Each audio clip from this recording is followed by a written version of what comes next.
Thanks. Good morning, everyone. Milo from the Secretariat of Aqua Publica, and thanks actually on behalf of all members to Roberto, to Acque Veronesi and Aqua proposing to organize and host this seminar on circularity, a very timely proposal, considering, as you know, the ongoing revision of the Urban Wastewater Treatment Directive, and also the very recent publication by the European Commission of the evaluation of the sewage sludge directive. So a very crucial moment to discuss these issues. And indeed, before starting our travel to explore the different approaches that we can meet in Europe to circularity in different contexts and from different also members of Aqua Publica, we have the opportunity today to hear directly from colleagues of the European Commission what is new with regard to circularity in the ongoing revision of the Urban Wastewater Treatment Directive,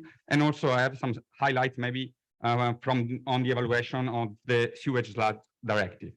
So without further ado, I would like to thank Ms. Nele Rosenstock, Policy Officer at the Marine Environment and Clean Water Service Unit of the DG Environment of the European Commission, for accepting our invitation and being with us today and share some insights on recent developments of European legislation on this issue. Nele, I hope that you are with us. And yes. If yes, good morning. The floor is yours. Thanks, Nele. Thank you. I will now have the difficult job of showing my screen. Okay.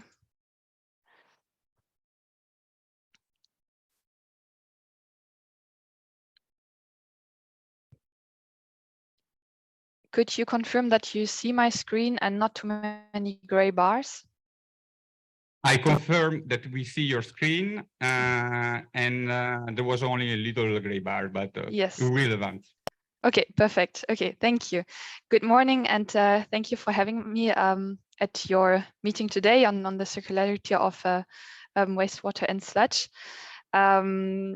I'm working extensively on the revision of the Wastewater Treatment Directive for now almost 6 years, and it's very exciting at the moment to be negotiating or to see the negotiations in the Council among Member States and in the European Parliament on this directive.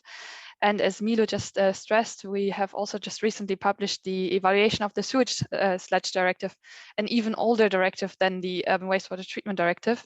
So both directives go, of course, hand in hand, but at this stage, we have revised the Urban Wastewater Treatment Directive and put a proposal on the table, and that's what I'm going to mainly focus on in my presentation, trying to mostly stress the aspects that link to sludge management and circularity overall.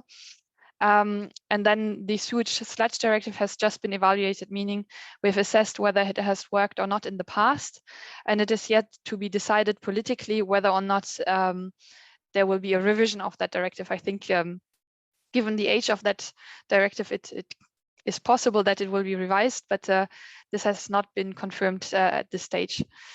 Okay, I'll be quick on some slides because I'm aware that a lot of participants in the audience have seen these slides before, and I really want to focus on what is interesting for you. So regarding the Urban Wastewater Treatment Directive, it's a very simple directive, the old one. I hope the new one also is still quite simple and remains simple also after the negotiations that are ongoing.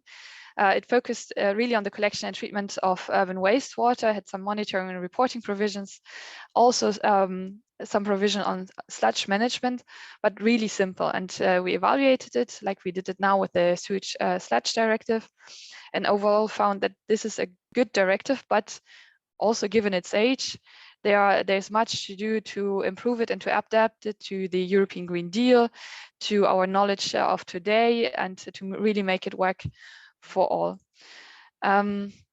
So there, as I said, lots of room for improvement. Also, in particular, when we look at circularity, there we have energy use, sludge management, reduction of greenhouse gas emissions, etc. So a lot to be done, but of course that's a lot linked also to other provisions. So what I'm going to present now is still the entire proposal, linking it then to what is relevant to sludge.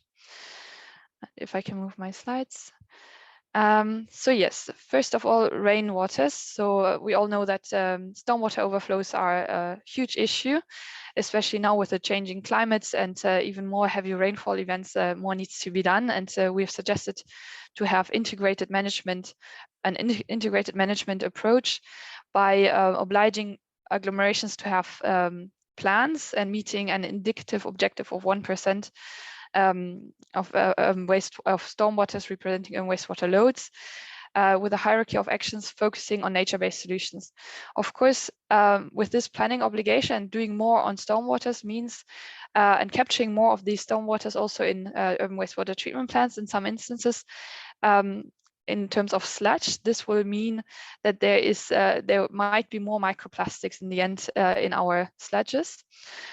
So yes, we address the microplastics problem to an extent. We will reduce it, but as we all know, whenever we take out microplastics from the wastewater, we have the problem in the sludge, and then the question is, what do we do then?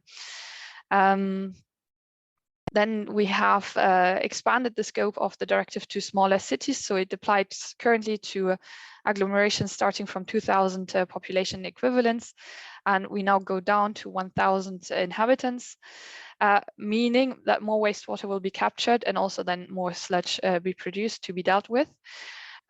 We also propose to have more EU standards or better EU standards to control small and individual treatment plants that are used for collection and treatment of wastewater where there is no collecting system.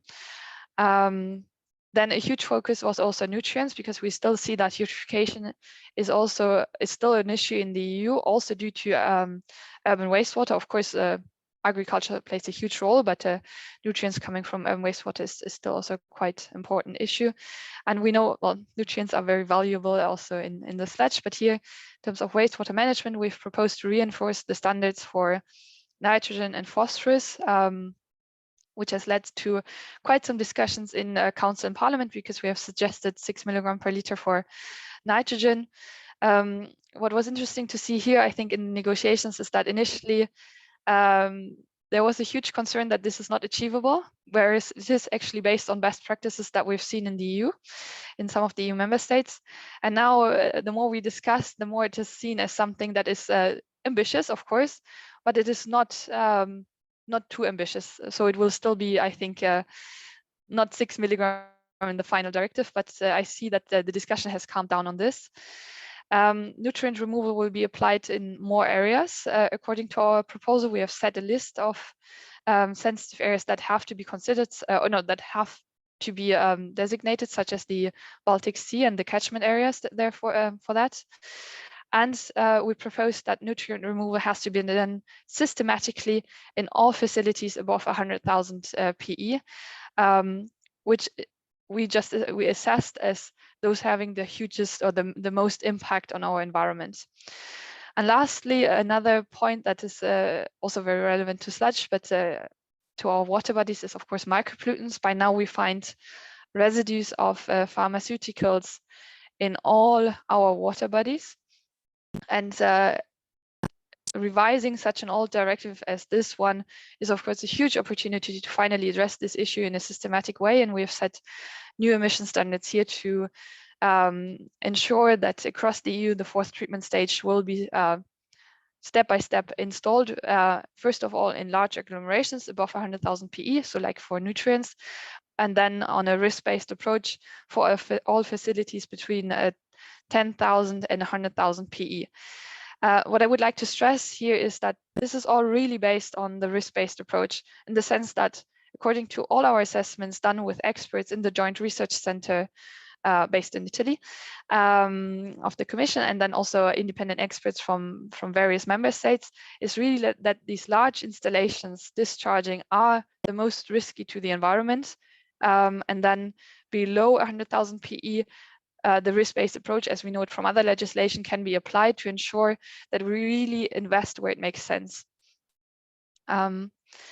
This is about water quality, and here I think this slide is the most relevant to today's discussion, because it's really what we did in terms of aligning this directive with the energy, climate, circular economy ambitions of the EU. First of all, regarding energy, we know that this sector uses quite a lot of energy, whilst it could be more efficient or even energy neutral, or some treatment plants even energy producing. And so what we've proposed is a systematic uptake of auditing of the facilities and the collecting systems, so that we know where more energy efficiency can be achieved and how, and then to reach energy neutrality by 2040. This is, of course, also, let me just finish on that, energy neutrality on a national level. So not every treatment plant has to achieve neutrality, but really on a national level, it can be decided that, for example, larger treatment plants can go towards energy production, whereas maybe smaller treatment plants go for more energy efficiency, or depending how the sector is really set up in the country. Of course, going for energy neutrality is again based on the best practice that we've seen in member states. Denmark is already striving towards energy neutrality by 2030, so much faster than what we have proposed. And this is linked again also to sludge, in the sense that this, of course, also triggers more uptake of biogas and anaerobic digestion. So there we will see the interplay over time and what is the most efficient in each country. Addressing climate change. So here we've proposed systematic monitoring of greenhouse gas emissions, which will lead, and together with this reaching energy neutrality, where we really move away from fossil fuels, together with better nutrient management, we assume, or our estimates show, that we can go for a reduction of 46% of the greenhouse gas that are currently being emitted. Again, here we found a compromise of what is, in our view, achievable really across the EU. We see that in the Netherlands and Denmark, they already strive for climate neutrality as well. So we did what we could, but ended up with a good, ambitious objective on energy neutrality and a reduction of greenhouse gas emissions as a combination. And then lastly, really in terms of circular economy, I think the crucial articles are really Article 14, together with Article 20. So Article 14 is all about tracking of pollution that is non-domestic, and then reducing it at source. So the intention is really that we better know what is entering our treatment plants, so that we can either adapt to treatment, but also have more of a dialogue between emitters and the receiving treatment plants, so that untreatable pollution is not received and our sludge is kept as clean as possible. We also incentivize the better use of sludge, as I said in Article 20, where you say that sludge should be reused according to the waste hierarchy, meaning really reuse first and incineration as the last recourse, and that water should be reused or promoted to be reused systematically.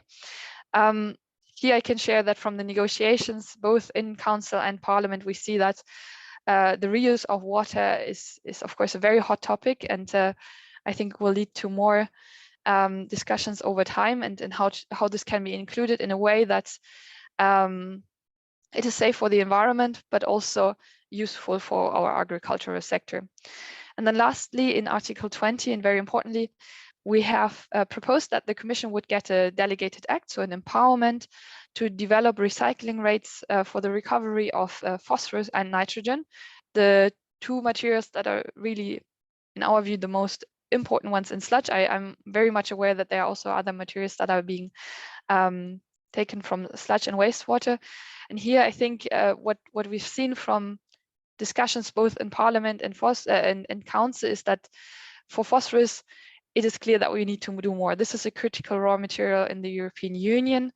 The uptake is not yet perfect, so that the Commission does more here, I think is more acceptable for many than for nitrogen. I think in Parliament there's a bit more, they do see this as really important, whereas in Council we see that member states, as you're also very much aware, there are very different approaches how to deal with sludge. If we put it on the fields, if we just take the phosphorus from the incinerated ashes, so that will lead, I think, to further discussions, but I really hope that it will be maintained in the final directive.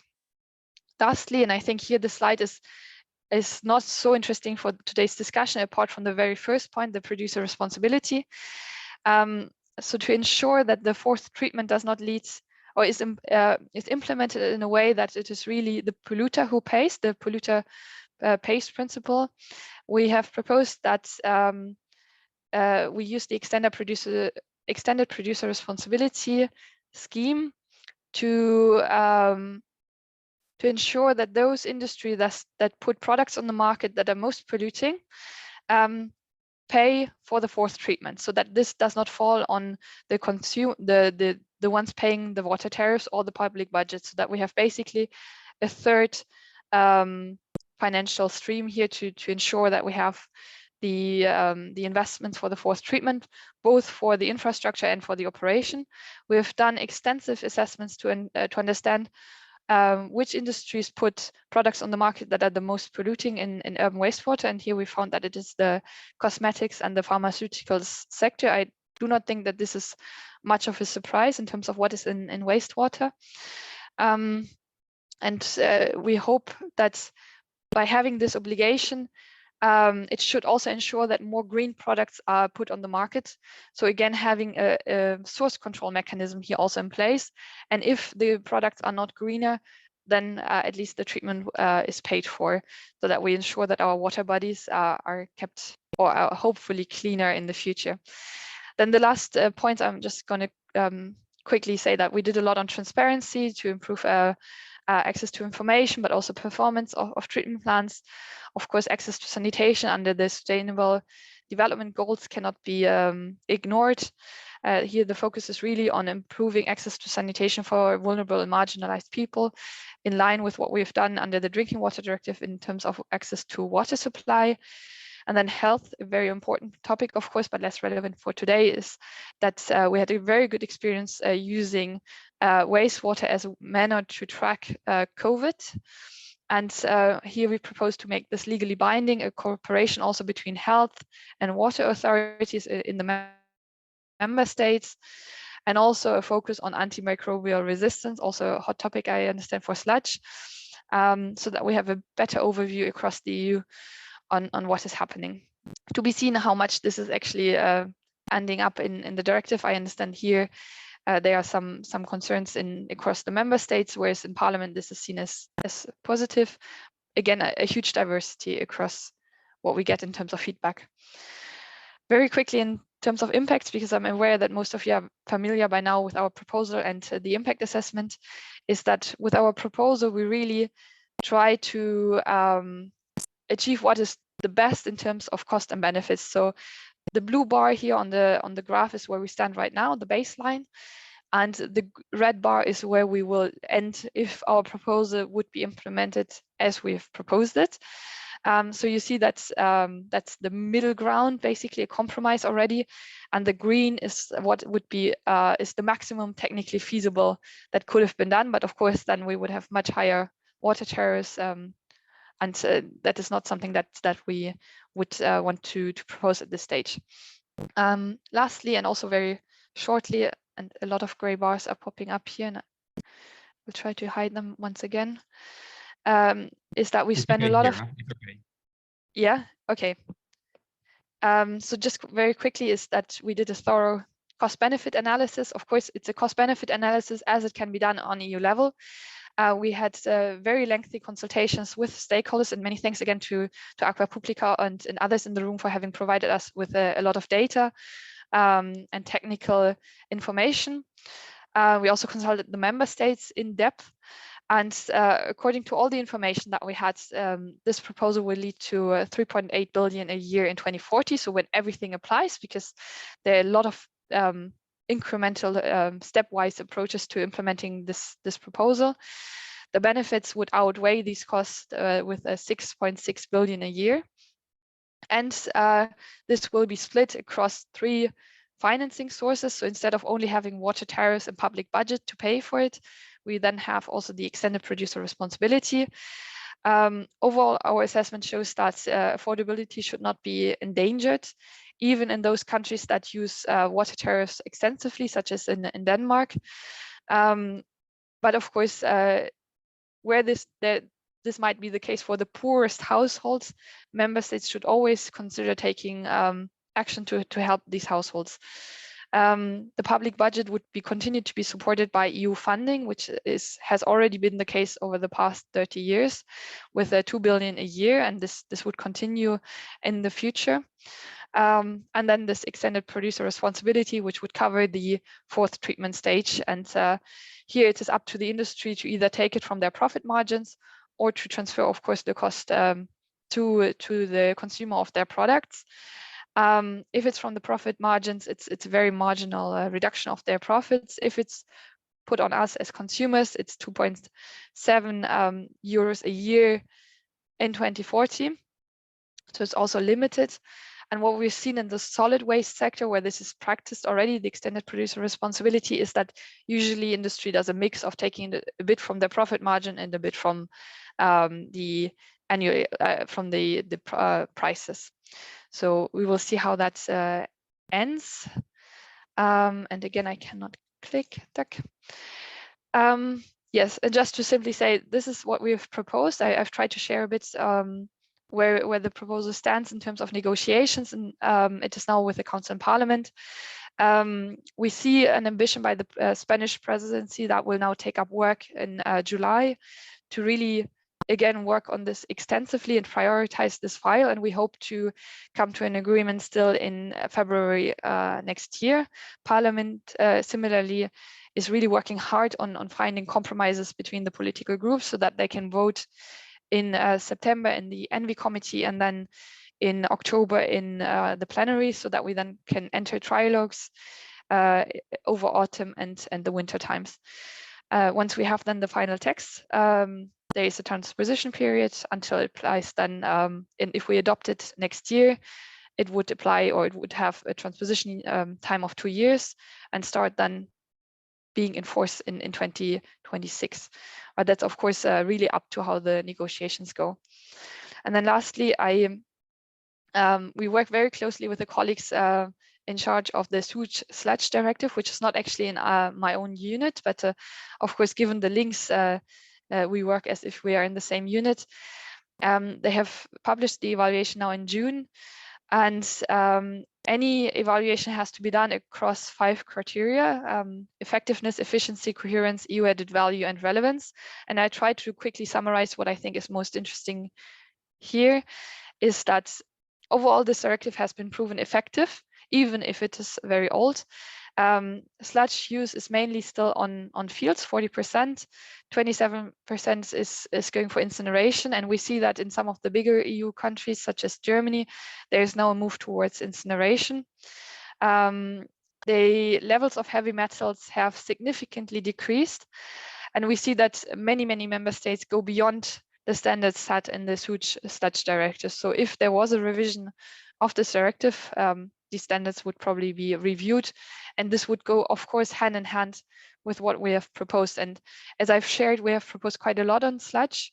So whatever is then adopted in our directive would be the starting point to consider how the sewage sludge directive would need to be changed to be the most useful in the future. In terms of efficiency, the evaluation found that sludge use in agriculture is the most efficient use, because mono incineration is, of course, very costly. Especially the recovery of phosphorus is very crucial. And given that the sewage sludge directive, as much as the wastewater treatment directive, is technology neutral, all this can be done. And we see that there has been quite a lot of advancement in terms of knowledge on sludge technology over the past 30 years, or this directive is, I think, even almost 40 years old. In terms of coherence, it is also broadly in line with the European Green Deal and zero pollution. But of course, more could be done in terms of the topics that we have addressed also in the wastewater treatment directive, in terms of microplastics, pharmaceuticals, pathogens, and all that in sludge. And there, a lot of inspiration can come also from member states that do much more. For example, something that we find very inspiring is the REVAC system in Sweden, where there's a very coherent and consistent approach to reusing sludge in agriculture and ensuring that there's no harm done to the environment or human health. EU added value, It is a very important instrument in the sense that it's the only instrument protecting our soils from sludge use. But given that many member states go beyond it, there is also room to make it even more, have an even higher EU added value. And lastly, in terms of relevance, we also understand from stakeholders that this, even though very old directive, is still considered as very relevant. And again, more could be done. And I tried to make the links already during the presentation a bit to show what could be done more and what we did already more with the proposal for the Urban Wastewater Treatment Directive. That's it. Thank you for your attention, and I'm happy to take some questions if there are any. Thanks. Yep. Thanks a lot. Thanks really a lot to you, Nele, for providing us with this very comprehensive overview of the proposal, but also giving us some updates on the status of negotiations on the Urban Wastewater Treatment Directive. Of course, as Aqua Publica, we are also following closely the negotiation in the Parliament, in particular on the EPR scheme, where we also launched a campaign with other organizations to support it, but also on other issues. By the way, we organized a seminar in Portugal on water reuse quite recently. Thanks also for helping us to better understand the link between the ongoing negotiation on the Urban Wastewater Treatment Directive revision with the sludge directive. And I mean, we took note of the fact that, at least for your personal perspective, you see that there is ground for an update of the directive. For sure, many members, many people in this room would share the view that there is indeed an added value for having a sludge directive at the European level. You mentioned indeed then that you see a significant variety of approaches across Europe on sludge management. And indeed, this will be a bit the topic of our seminar today, where we will explore different approaches on the ground. But before moving then to open our exploration of different approaches, we are a bit late, but I will in any case seize the opportunity of having Nele with us from remote from Brussels. If anyone from the audience, or even many people actually following us from remote, you have some burning questions to Nele on the negotiations on other issues of the directive, this is your moment. Of course, for those in the room, you can also ask the question in Italian. Questions? I just put a question in my chat about sludge disposal costs, so you can see it in the chat. Thanks to Professor Canziani. I don't see the chat myself, but I don't know if Nele can see it, can read it. Otherwise, we can read. I can see it, and it is about mono incineration being less costly, as I understand it, in Zurich Werthölzli plant than agricultural use of sludge. And I'd be interested why this is the case, given that I mean, maybe there's something that is done more efficiently, differently, that would be useful to understand and know, compared to what we have assessed in the evaluation of the sewage sludge directive. So maybe you could just explain a bit more, or give some background to this information. The point is, in Lombardy, we have a distortion of the market. After the new regulations about stricter limits on the sludge utilization in agriculture, the operators that are treating the sludge from the wastewater treatment plants and make them suitable for agricultural use have increased their costs. That's the point. And also in Italy, the content, the metal content is not as low as in Germany or Switzerland. It's higher. So we have a higher proportion of sludges that cannot go to agriculture because of limitations on heavy metals. And recently, there have been some questions about micropollutants in the sludge. So this is a very big debate. I think there are a lot of people in the room and from remote that can comment on this. It's a very big debate in Italy. Sorry for my long question. If I can just quickly react, I think that's very interesting in the sense that how it shows the diversity again of well, content of sludge, but also the how the markets and the political decisions how to use sludge. And maybe given the age of the sewage sludge directive, that allows, of course, for these diversities across member states. Yeah, indeed. Thanks, Nele. And indeed, this will be a bit one of the main topic of today. I mean, different approaches, but also maybe the need to move forward where this is not the case. And indeed, the added value, as we were saying, of the maybe a revision of the sewage sludge directive. Is there any other burning question? There is one from the room, Monsieur Hermel. Mike.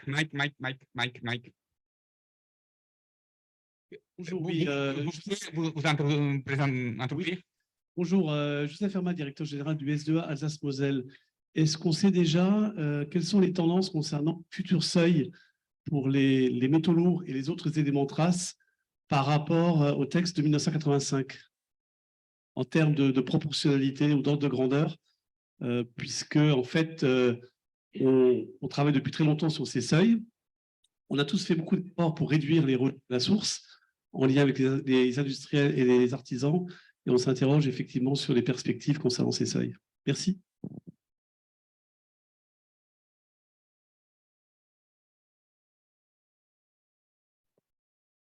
So, if I may, Milo, the thresholds for heavy metals, if they were to be revised in the sewage, if first of all there's a political decision to revise the sewage sludge directive, then there would be an impact assessment, as we've done it now for the wastewater treatment directive, and also underpinned by scientific studies to really understand which heavy metal thresholds we would need to ensure the protection of the environment and human health. And how that usually goes is that, well, we have stakeholder consultations, we have exchanges with scientists, we look at best practices. And I think that's really beautiful here is if there was a revision of the sewage sludge directive, there's a huge knowledge base already across the member states because it's an old directive. Member states have gone beyond it. As you've just mentioned, you have studied it in your area. So all that knowledge would need to be collected, compared and discussed, so that then something appropriate could be proposed by the Commission and then again discussed in the political negotiations. But at this stage, no, there are no new thresholds proposed in the evaluation, simply because it's not yet the stage for it.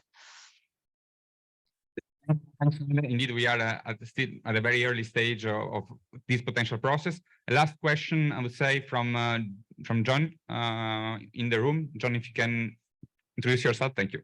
Okay, yes, John Rathjen from the Scottish Government. There's a potential for a levy on the pharmaceutical and cosmetic industry. How will those funds be collected and how will they be distributed? That's a nice last question, I think.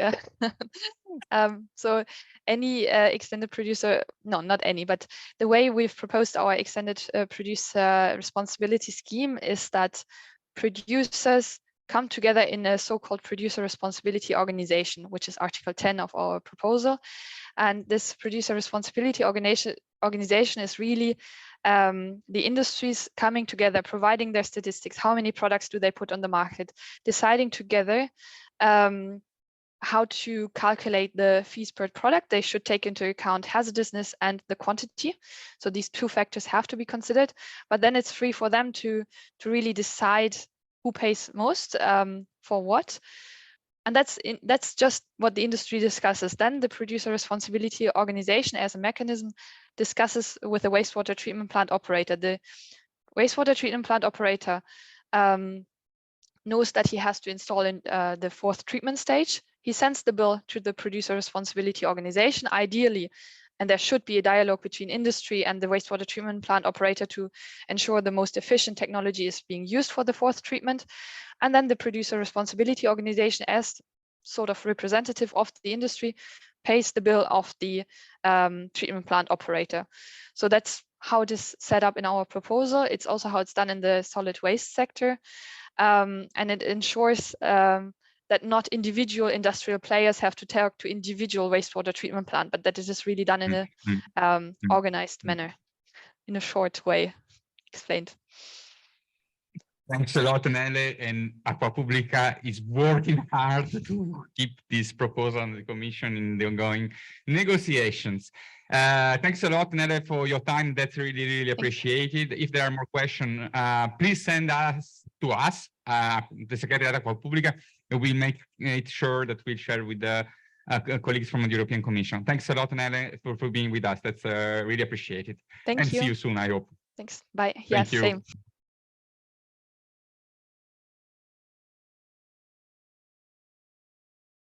Okay, well, we are a bit late, so without further ado, I would like indeed to move on with the first session that as we were saying, is dedicated to exploring different approaches to circularity, in particular sludge management in different countries. And I would like to invite to join me here on stage the speakers for the first session, or from remote, and in particular, John Ratchen, Paolo Giandon, and from remote, Gudrun Winkler from Anguba. So please join me on stage. And I would like to immediately hand over for the first presentation to John Ratchen, Deputy Director for Water Policy and the Department of Energy and Climate Change Operation for the Scottish Government. John, you have the choice to speak either from there or from there, as you wish. And you should have this one hopefully working. And I will be ruthless with timekeeping, so.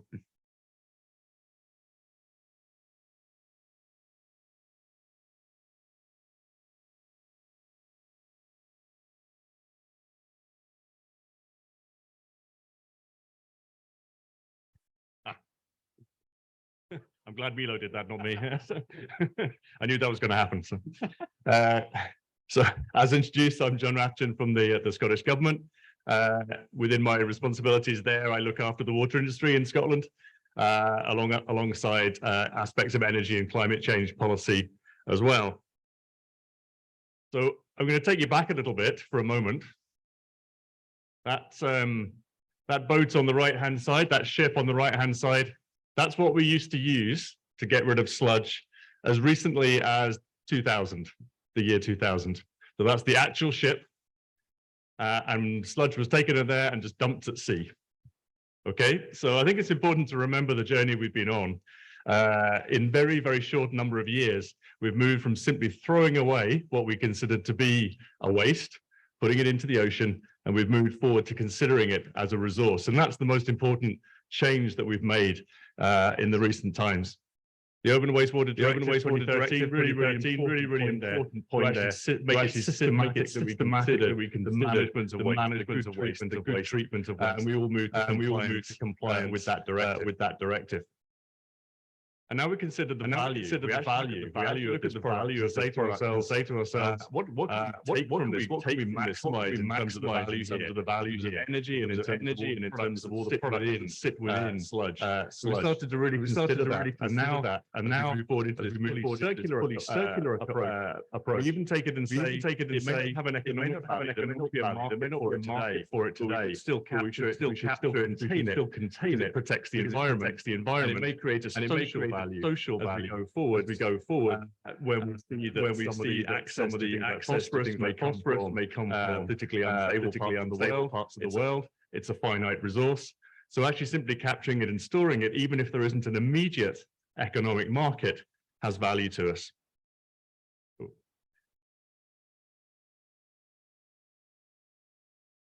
Seem to be missing a slide. Okay. So there's a slide missing, but never mind, it doesn't matter. So the slide that comes in between, which you'll get in your pack subsequently, I'm sure, when the minutes of the meeting come out, would have described a little bit about where we are today. So I'll just try and recall that from having read my slides yesterday. So I'll do my best to try and remember what I would have put in those. Essentially, it talks about, in Scotland, we have a lot of wastewater treatment work. So we have 1,850 works distributed across the country. So a big geographical distribution. So one of the big challenges for us is actually collecting and accumulating the sludge, because actually it is so distributed in relatively small pockets. So I think one of the important things we think about there is the fact that transport is rapidly decarbonizing. So actually, whereas before it was the calculation was not very positive in the sense that you were driving heavy volumes around the country, if you can decarbonize your transportation system and create collection centers within the country, you can actually make it a carbon positive experience. But certainly within our sites, we have started to move through the journey of generating energy from waste. So many of our sites are now producing biogas. We're using heat from the sewage extensively. And we're starting to actually get into that point where we are, if not quite energy neutral at each individual site across the network, we're now generating 3% of Scotland's energy. So that's using wind in the catchments, it's using biogas, heat, lots of solar, hydropower, a whole range of interventions across the estate. But wastewater is now beginning to contribute to that. And that 3% of Scotland's electricity, I'll contrast that with just 10 years ago, we were buying 1% of Scotland's electricity. We were the largest single purchaser of power in Scotland, and now we're generating or hosting 3% of it. So in 10 years, a huge transformation. So this slide that's up there, one of the ones we've salvaged from the pack, demonstrates, I think, where we're going, the next generation of wastewater plant. And it's not really about managing waste anymore. It really is about maximizing recovery of those resources. And we can see that it's part of the business. It's actually engaging in the business now to say, this isn't about just collecting volumes and treating it to a standard. It's actually part of the business mission to maximize the value we get out of this resource. It's actually contributing to the financing of the business. And we're engaging with communities and stakeholders where we're putting waste to land to make sure that that's an acceptable practice for them, that they understand what the quality of the material going to land is, and that we're really building that trust and relationship with people about how we use waste back into the economy. So it's really important that it's about the community, and it's all about maximizing the value we can get for the company. So this is the journey that Scotland's been on. We're about halfway, roughly, I would say. So our larger works are now pretty efficient. We've got a couple of big ones that we need to replace that we're moving through in the next iteration of the directive. The smaller works are our problem. We have many of those, and we need to start to understand how we can network those and pull the resource together into decent scale so that we can actually take some economic value for it, or some social value, and certainly we will get environmental value. So if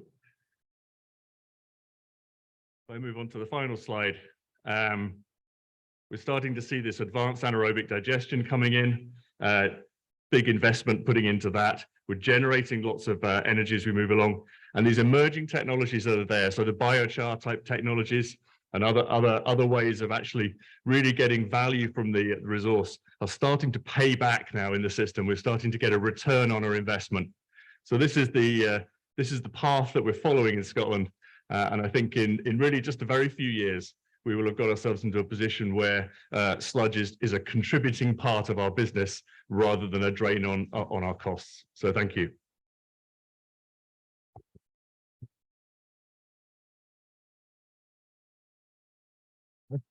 Thanks a lot, John. Thanks a lot for keeping the time, but above all, thanks a lot for sharing this very inspiring, I would say, approach. I mean, and showing the importance of adopting a long-term view of a strategic issue, and also based on a large meaning and interpretation of the concept of value. That's really inspiring, I think, for many of us. And let me just make a joke. I mean, for the first time, maybe I'm happy that you are no longer in EU or not yet back in the EU, because otherwise you would be one of the other examples together with the Netherlands and Denmark about net contribution of the waste sector to the energy production. That was quite challenging. I mean, that was just a joke. So thanks a lot. So after hearing indeed an overview and approach of the government of Scotland, now we move down to a single operator's approach, to hear more about how Hamburg Wasser, the strategy of Hamburg Wasser about sludge management and neutrality. And we are very happy to have with us today Gudrun Winkler, who is Senior Advisor for System and Technology at Hamburg Wasser, the water, if I'm not wrong, the second largest water utility, public utility in Germany. By the way, we will have a colleague of Gudrun joining us in the afternoon, but for this presentation, we have Gudrun from Hamburg, I suppose. So Gudrun, if you are with us, it's time to show yourself. Yeah, thank you for having me. Good morning, everybody. I'm going to share my slides.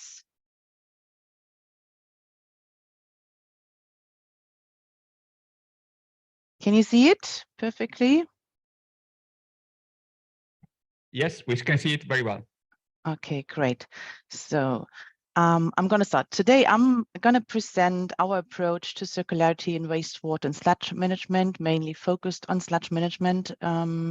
What did we do in Hamburg? Just to give a short overview, Hamburg Wasser, facts and figures, who we are.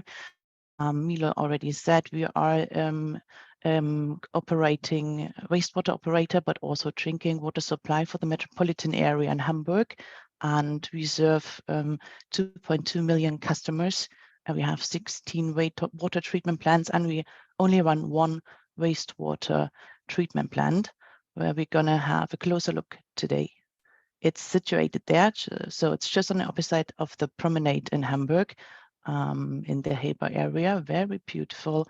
And here you can see that's the area of our main treatment plant site. We do have a second part on the other side of the river because space is very limited.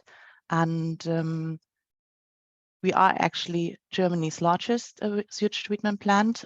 We purify over 150 million cubic meter wastewater per year. And we have a maximum stormwater condition inlet flow up to 18 cubic meters per second.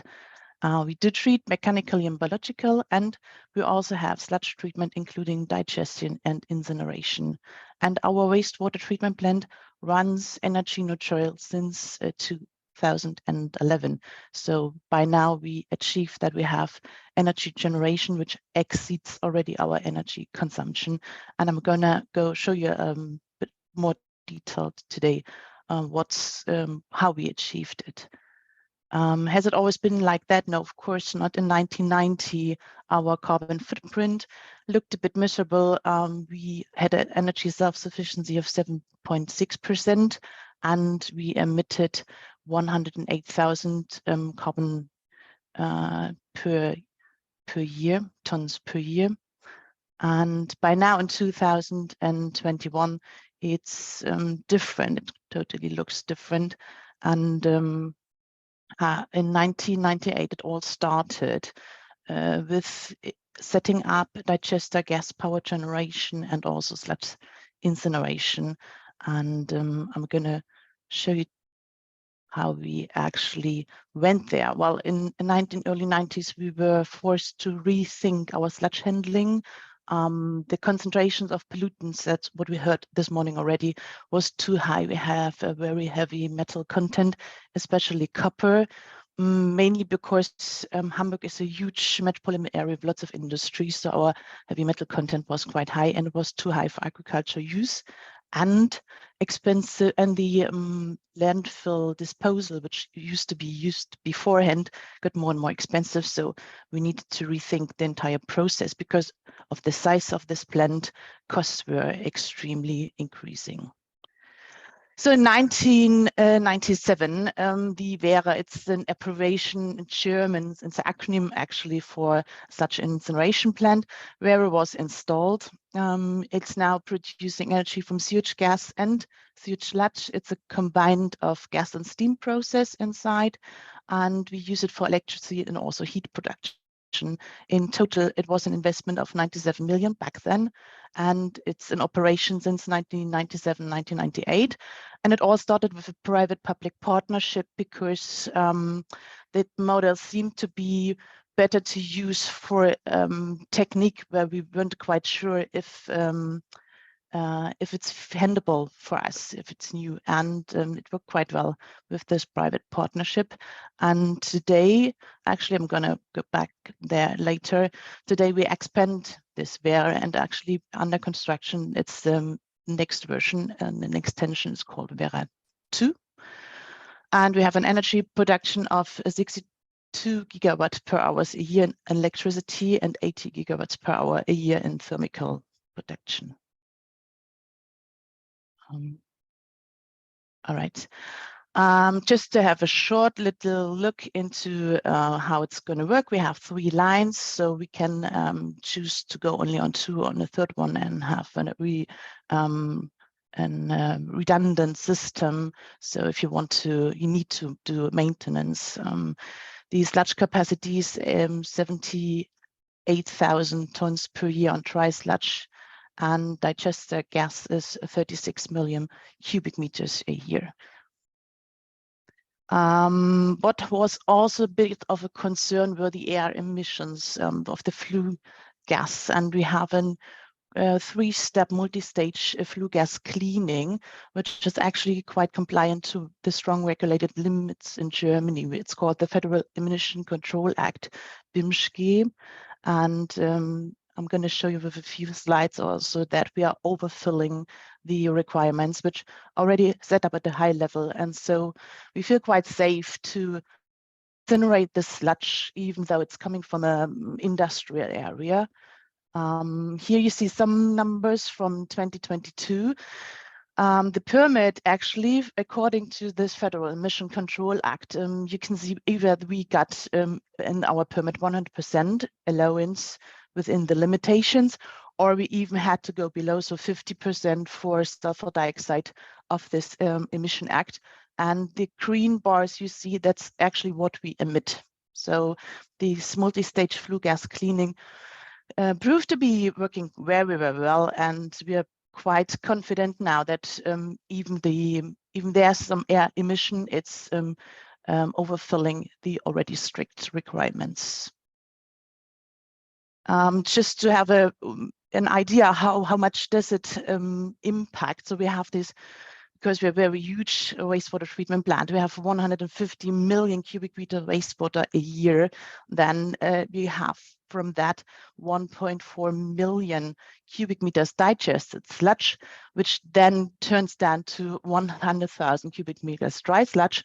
And from that, within all this circus we're running, we received 20,000 tons ash residues and 3,900 tons of gypsum, and only 340 tons heavy metal sludge is remained, which is then disposed. As I told before, we have this heavy metal sludge content problem. And what we do, we use the other residues, except from the heavy metal sludge, we use for construction material and also for phosphorus recycling. And the sludge incineration helps us to create heat and electricity on site. That's one of the circularity wastewater management system. In the upper part, you can see the normal wastewater treatment, mechanical treatment, biological treatment, and secondary clarifier. And from there, we have this end which goes into the construction material line, and we use the sludge to produce methane, and we also have set up a biogas upgrading system, and we produce biogas, which is then let into the grid and is supplying households, and we can supply up to 5,600 households with that biogas. And the incineration plant is supplying us, our wastewater treatment plant, with heat and electricity. And to give you an idea how this actually, all the circles are working. So we use the digester gas, it's going into this Vera, they call it the incineration plant. And it gives renewable energy, which we also feed into the grid, so for households and industries. And we use whatever we need and which is on site available. We use electricity and heat for our own compartments, like the entire wastewater treatment plant is heated all the offices, for example, are heated by the heat deriving from our incineration plant, which gave last winter quite comfortable situation because most of our offices on the main side had to stay cold whilst they were on the wastewater treatment plant. They were still cozy and warm because there is heat there from the Werra. And we also have excess heat, and next to our site there's a huge container terminal from the Harburg company, so any excess heat is supplied there, so they also benefit from the heat produced from our incineration plant. And then, as I said before, we have this gas upgrading, which is also fed by heat from the Werra and then recycled, and we use this gas upgrading to feed bio-natural gas to households.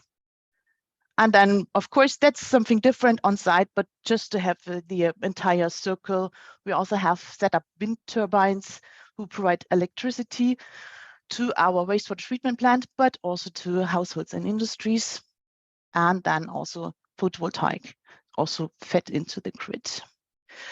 To show you how, because I said we run energy neutral since 2011, these are some numbers on 2018 actually, and there you can see the consumption versus the production on the wastewater treatment plant. So we have huge portion for wastewater treatment, as it's common for any wastewater treatment part. Huge portion of consumption, energy consumption, is in the wastewater treatment, but we do cover a lot coming from the electricity and energy we gain through the such incineration. And then on top, we have this bio-natural gas and those wind turbines, which then actually fulfill to what I've showed in the beginning, to our energy neutrality, and then also we are producing energy to the common public. And because this incineration plant, the first version, was quite a success, so now there's an extension. It's currently under construction. It's planned to be start in 2025, its operation. And this extension is an inter-municipal cooperation together with these two small wastewater treatment associations you can see on the map. So I actually quite used this metropolitan area and say to inter-municipal cooperate and then dispose and incinerate sludge from these municipals and also from Hamburg. And it's estimated that we're going to increase our energy production up to 100 megawatt hours per year in electrical energy and 165 megawatt per hours heat. And yeah, there we go. That's a short run through our circularity and sludge management. And here you see a vision of our wastewater treatment plant in future from the other side, where we plan and hopefully can set up this fifth windmill at the moment. Thank you very much.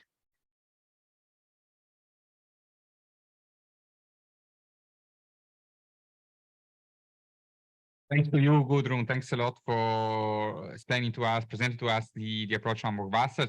Thanks for telling us about the journey that you did to reach neutrality, because you were not born neutral. You became over the time, and I think this is really inspiring. I mean, starting from a situation and problems that are common to many operators maybe, but you over the time, with a clear strategy, you are achieving neutrality, and that I think an example for many. Thanks a lot, Gudrun. Thanks for your time, for your presentation. So now, last speaker of the first session, after the government of Scotland, national government, yes, and an operator, we go back to public authorities. We have with us Paolo Giandon, who is Director of Environment and Ecological Transition Department at the Veneto region, the Regional Authority of Veneto region, which is actually hosting us today here for our seminar in Verona. Paolo, the floor is yours, as you wish. Yes. Good Good morning, ladies and gentlemen, and I want to thank Aqua Publica for the invitation to this meeting. I will speak in Italian just to clearly express what I want to communicate. So, guardando diciamo, ad uno dei tanti schemi che applicano, no, l'economia circolare al settore dell'acqua, risulta evidente che il riutilizzo delle risorse, in particolare il riutilizzo dei fanghi in agricoltura, rappresenta un elemento centrale, no, di questo approccio. A questo proposito, come Regione Veneto, l'approccio che abbiamo deciso con il piano rifiuti recentemente aggiornato di percorrere, di adottare, parte dall'evidenza che se vogliamo riutilizzare i fanghi, l'obiettivo è il suolo, così come la direttiva dell'86, no? Cita utilizzo dei fanghi con riferimento alla protezione del suolo. E quindi è importante fare riferimento anche alle politiche europee in tema di suolo, e qua faccio riferimento alla comunicazione della Commissione europea del novembre 2021, la strategia europea del suolo verso il 2030, che in particolare dice che riciclare la sostanza organica, e in particolare il compost, il digestato, i fanghi di depurazione, gli effluenti di allevamento e altri residui agricoli, ha molti vantaggi, perché è un fertilizzante e quindi ci contribuisce a ridurre l'utilizzo dei fertilizzanti di sintesi, aiuta a ristabilire le riserve di carbonio del suolo, di sostanza organica, e migliora le funzioni del suolo. E quindi è per questo motivo anche, tra l'altro, lo riporta anche la strategia del suolo, che la Commissione, appunto entro il 2022, si è posta come obiettivo la revisione della direttiva sul trattamento delle acque reflue e la valutazione della direttiva dei fanghi, quello di cui ci ha parlato il primo relatore oggi. Venendo alla valutazione della direttiva fanghi recente, ci sono alcuni aspetti che sono rilevanti anche per poi capire e motivare la scelta che ha fatto la Regione Veneto rispetto a questa tematica. Innanzitutto, il riutilizzo in agricoltura dei fanghi rimane la destinazione prevalente nell'Unione Europea, no? Mi pare che i dati raccolti da questa direttiva ci dicono che il 40% ancora dei fanghi va all'utilizzo in agricoltura, il 27% a recupero energetico e così via. L'altro aspetto è che l'attuale direttiva per l'utilizzo dei fanghi è in linea con la gerarchia per la gestione dei rifiuti, che mette al primo posto proprio il recupero della materia, quindi il riutilizzo dei fanghi in agricoltura va in questa direzione. La direttiva continua a essere rilevante e supportata dagli stakeholder, che significa che dà delle risposte, e l'esperienza, penso, del collega della Scozia, penso che l'abbia ben evidenziato, e gli obiettivi della direttiva sono ancora allineati con diciamo, la concorrente legislazione che si occupa di ambiente, ma anche di salute. Certamente abbiamo bisogno di una revisione dell'elenco dei contaminanti riportati nella direttiva, perché chiaramente in questi 35 anni nuove emergenze, nuove criticità si sono evidenziate. Nel Veneto siamo di fronte però a questa situazione. Qua i dati, il confronto è tra il 2012 e il 2017, perché è il periodo in cui c'è stato un deciso cambiamento di rotta, perché abbiamo riscontrato una forte riduzione sia dell'utilizzo diretto in agricoltura, sia anche dell'utilizzo dopo compostaggio. In Veneto tenete conto che circa 300.000 tonnellate anno di fanghi sono prodotte, di queste fino al 2012-15 più di metà, quindi 160.000 circa, venivano avviate a compostaggio e a utilizzo diretto. In realtà più a compostaggio e meno utilizzo diretto. L'utilizzo diretto interessava 11.000 circa tonnellate di fanghi, che sono però nel 2017 diventate 2.000 circa. Quindi abbiamo avuto una drastica riduzione di questo tipo di utilizzo.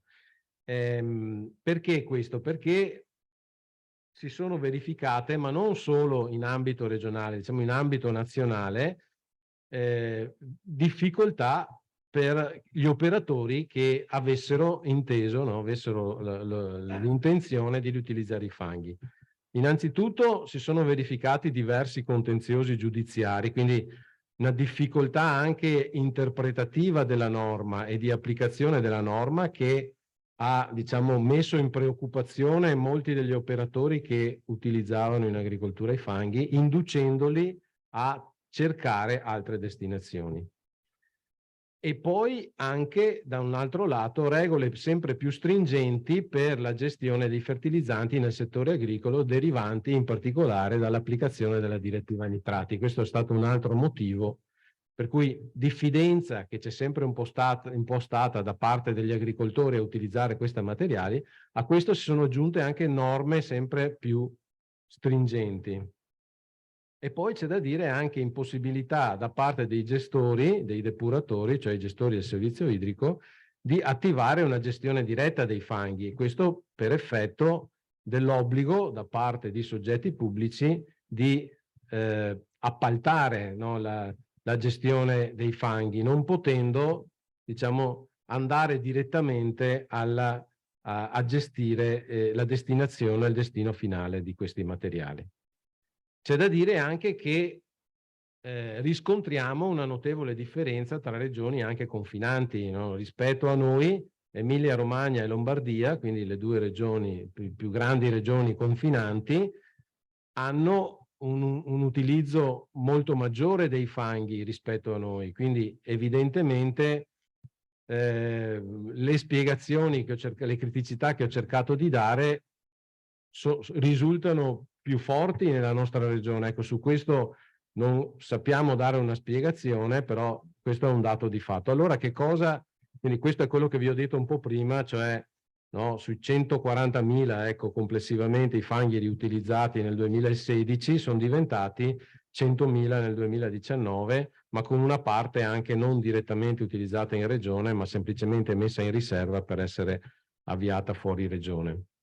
Che cosa allora con il piano rifiuti approvato nel 2022, in cui è stato inserito anche un focus relativo alla gestione dei fanghi, che cosa si è, diciamo, programmato di fare? Quindi qual è l'indirizzo che ha adottato la Regione Veneto? Il primo, l'utilizzo diretto in agricoltura è riservato ai cosiddetti fanghi di alta qualità. Quindi abbiamo deciso che proprio per dare maggiori garanzie al settore agricolo, vadano in agricoltura i fanghi che rispettano dei limiti che sono più bassi di quelli stabiliti dalla norma nazionale.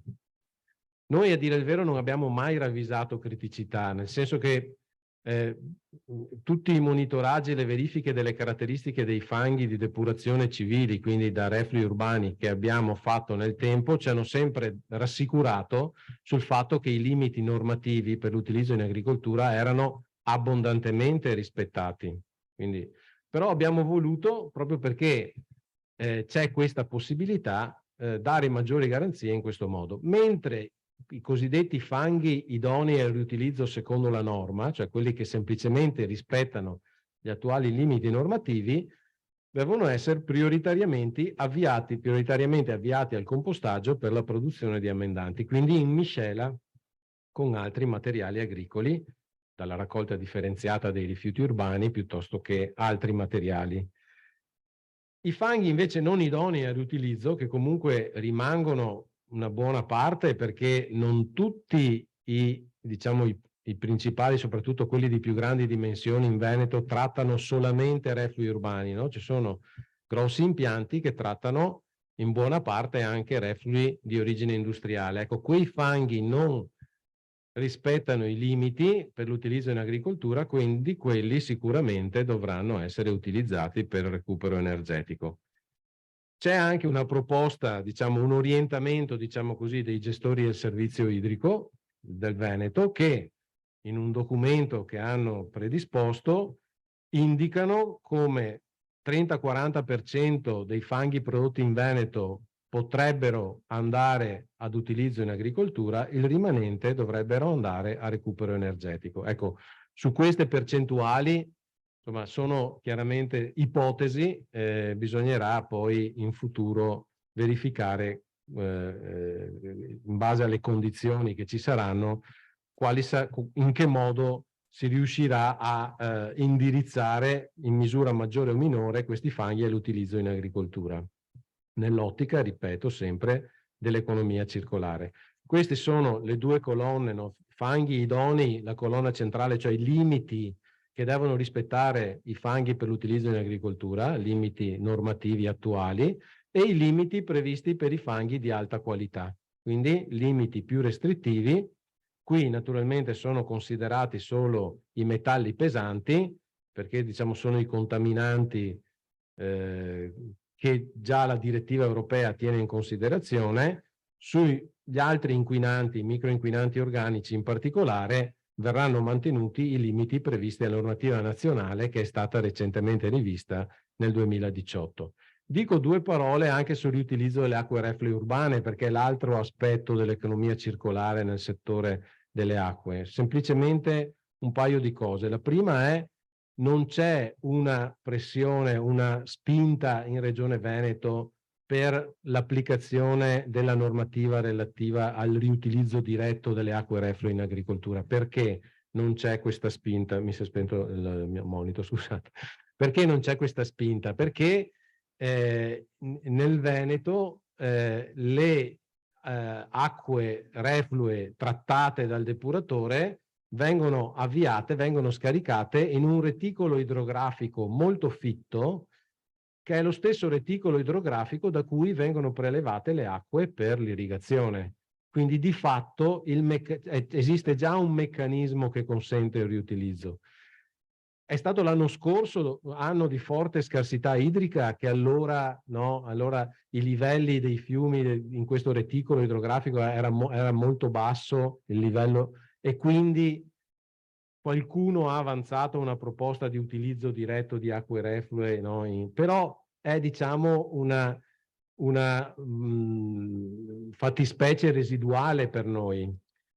Rispetto invece alla proposta di revisione che è stata presentata, abbiamo evidenziato, Regione insieme con le autorità d'ambito, cioè i nostri i gestori del servizio idrico dal punto di vista della pubblica autorità, abbiamo evidenziato una serie di criticità, perché ci sembra, ma già anche la relatrice lo aveva evidenziato, che i costi per l'applicazione di quanto prevede l'attuale versione della direttiva siano molto alti e quantomeno richiedano tempi adeguati, almeno questo. Quindi nei negoziati che ci saranno, insomma, noi abbiamo contribuito insieme con le altre regioni italiane a fornire al Ministero una serie di osservazioni, però diciamo la criticità principale è questa. Ultima cosa che dico rispetto a questa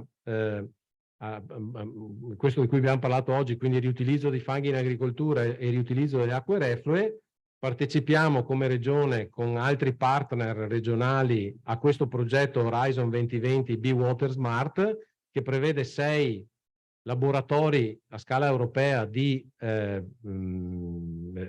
città costiere, sostanzialmente. Uno di questi è in Italia, riguarda Venezia, e dentro questo laboratorio appunto stiamo affrontando e costruendo anche un sistema di conoscenza, di dati, di informazioni che possa essere utile per l'applicazione dell'economia circolare nel settore idrico anche nella nostra regione. Vi ringrazio per l'attenzione.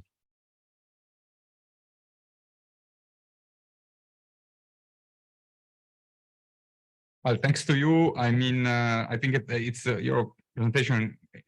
Will be very useful to feed, I think, also our work, our Aqua Publica, I mean, on sludge management towards the European Commission when we will discuss indeed what's next with the sewage sludge directive. I think that, I mean, some of the issues, the problems that you are addressing or thinking on, I mean, reflecting on are are common to many other countries. And if I had to bet on the future of this directive, I would say that the scheme that you adopted between high quality, let's say medium quality, and sludge with industrial pollution, it's more or less what will be also the path that the European Commission will take, if I had to bet. But this is something that we will see. Just one thing on water reuse, just to say again, just a bit of an advertisement of Aqua Publica, that we organized a seminar dedicated to this in Portugal in March, where we came more or less to the same conclusion. I mean, about potentialities, but also limits of water use. And on the Urban Wastewater Treatment Directive, well, I can see that I'm happy to see that your areas of concern are very close to ours, and I invite everyone to have a look at what we are doing about our proposal on the revision on the Urban Wastewater Treatment Directive, something that we will discuss this afternoon with our members. We are a bit late, but I think there is still time for some questions from the audience or from remote. If someone of you wants to ask a question to one of the speakers, please, Marco, if you can introduce yourself. Marco Blazzina from Spa, operator of Milano. 3 questions, one each. First one is for Scottish Water. The question is if their new biosolids they can find a market, or they are still considered as a waste. So are you paying for the disposal, or you get paid, or you can sell the biosolid? The second one is for Hamburg Wasser. And is if the Hamburg plant is taking sludge or waste or liquid waste from outside the plant, and if yes, because I saw the number of the sludge, their plant is very similar to our plant in Milan, so the sludge they claim is very high in terms of quantity. If yes, if they bring sludge from outside, is energy neutrality extended also at the plant where the sludge are coming from? And the last one, I switch in Italian, is for Giandon. Visti i numeri di Regione Veneto, la domanda che mi è venuta è se c'è quindi un'esportazione di fango fuori regione o meno, e se sì, verso dove e con che quantità. Grazie. Thank you.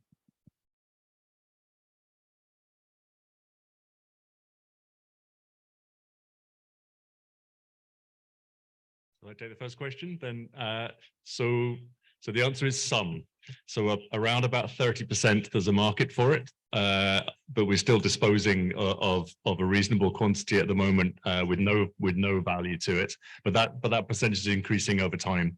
But we are taking out certain aspects from the sludge. So we've removed all the grit and so on, and that is a market for that. So we can resell those the stone and grit from the sludge, and we're starting to take phosphorus. The volumes are not sufficiently large to repurpose it at the moment, but as I was saying, if we can start to accumulate from all our smaller sites as the new directive comes in and drives us to remove more from more and more sites, we will be able to accumulate enough to actually generate a market. But we will take a stance of creating the market to start with by selling it below profit. But we think we can stimulate the market over time. So it's a journey as opposed to an endpoint for sure. Thanks, John. Gudrun, are you still with us? Yes, I'm still here. Did you get the question? There is also a question for you in the chat. Yes. You can reply to both.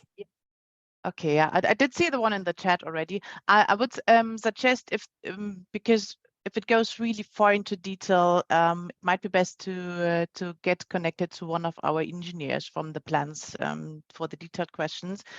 Just a general overview.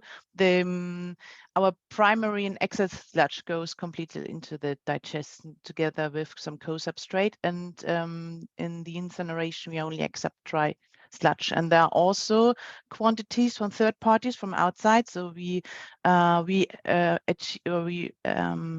receive digested and dewatered sludge, for example, from Bremen and Hittlingen, so towns outside from Hamburg, and we have run corporations, and these sludges are treated partly treated on their side and then come to Hamburg.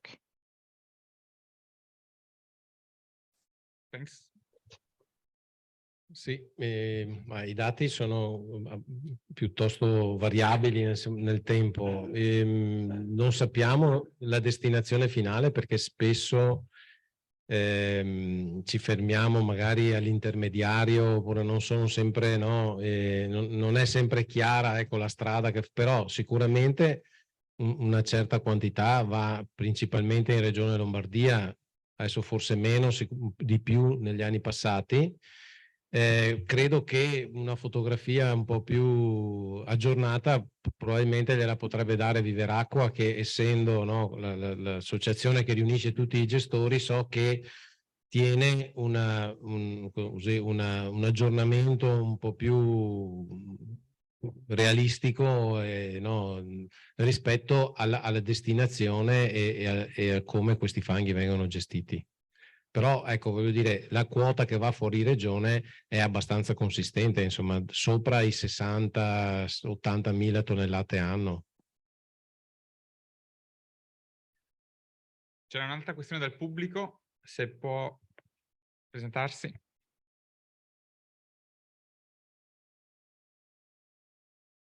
Grazie, Renzo Biancotto, ex ARPAB.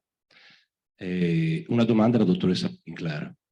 Nel processo integrato che ha presentato, interessante anche con notevole possibilità di sviluppo, se non ho capito male, il core business in qualche maniera è centrato sul processo di incenerimento. E non ho capito se a monte di questo processo di incenerimento avete previsto processi di recupero e per l'utilizzo successivo di alcuni dei materiali, in particolare parlava di elementi, alcuni dei quali hanno anche un valore di mercato interessante, perché invece, se ho colto bene, con una certa fatica avete raggiunto il rispetto, diciamo, dei limiti nazionali delle emissioni. Ora, conoscendo la difficoltà di accettazione media che c'è, almeno nel territorio veneto, ma anche nazionale, dei processi di incenerimento, ecco, mi chiedevo se lo sforzo che avete fatto per ottenere questo risultato è già al massimo o se c'è un percorso di miglioramento possibile prima della fase di incenerimento, che viene vista come una fase di dispersione a tutta la popolazione, di concentrazioni magari più piccoline, però che sono comunque interessanti dal punto di vista della salute potenzialmente e comunque da difficile accettazione. Grazie.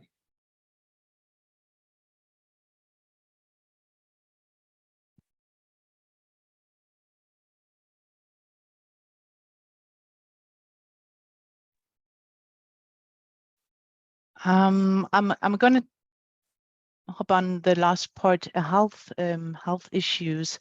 Well, within German population, health issues are also on a quite high level, and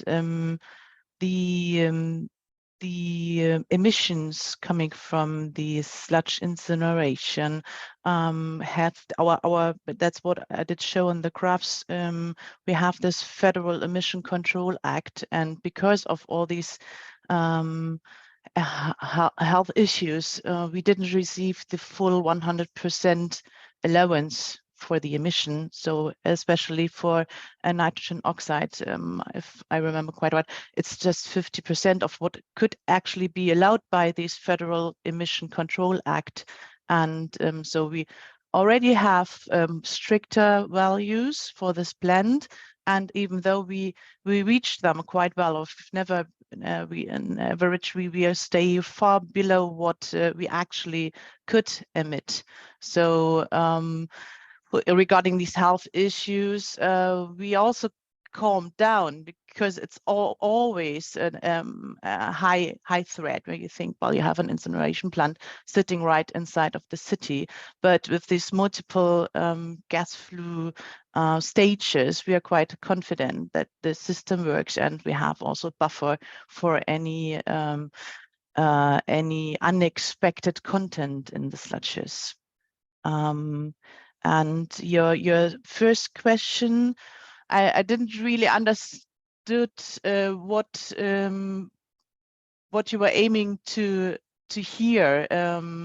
Well, we kind of try to close the cycle with anything. So these graphs are shown. Of course, it's just a simple way of showing all these different routines. So we of course like for example the crit send is gonna go straight into construction works. I'm not sure if this is answering your question.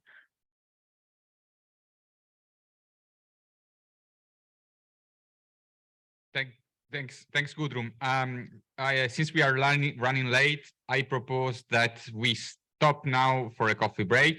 For those of you in the room, you will have the chance to exchange with the speakers at the coffee break, or don't hesitate to share the question, to send us the question for the online speakers, and we will follow up with them based on your question. And for those online, well, don't hesitate to contact the Secretariat of Aqua Publica after the seminar. In any case, for your information, as usual, Aqua Publica will make available a comprehensive summary of the discussion today, as long as with the presentation from the speakers in a reasonable time after the seminar. So thanks a lot to all our speakers for their contribution so far, for being here, especially those traveling from abroad. We stop now, we break now for a coffee, and we will resume in 15 minutes sharp. Thanks a lot.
So we are starting again for our second session of this seminar.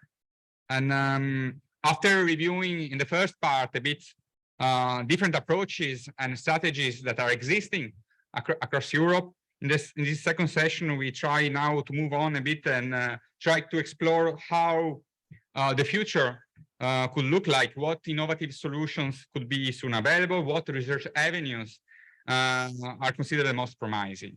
And like for the first session, we will start this exploration with a representative from the European Commission. And we are very, very grateful to Mr. Bertrand Vallée, Policy Officer of the Circular Economy, a bio-based system unit at DG Research and Innovation of the European Commission, who join us today in Verona, despite some temporary mobility problem related to, I mean, the cobblestone, the pavé in Brussels is an issue for everyone, but despite some mobility issue, he managed to come with us today. So thanks a lot, Bertrand, for joining us from Brussels. And Bertrand will tell us a bit more about the research priorities of the European Commission in this field. Thanks, Bertrand. The floor.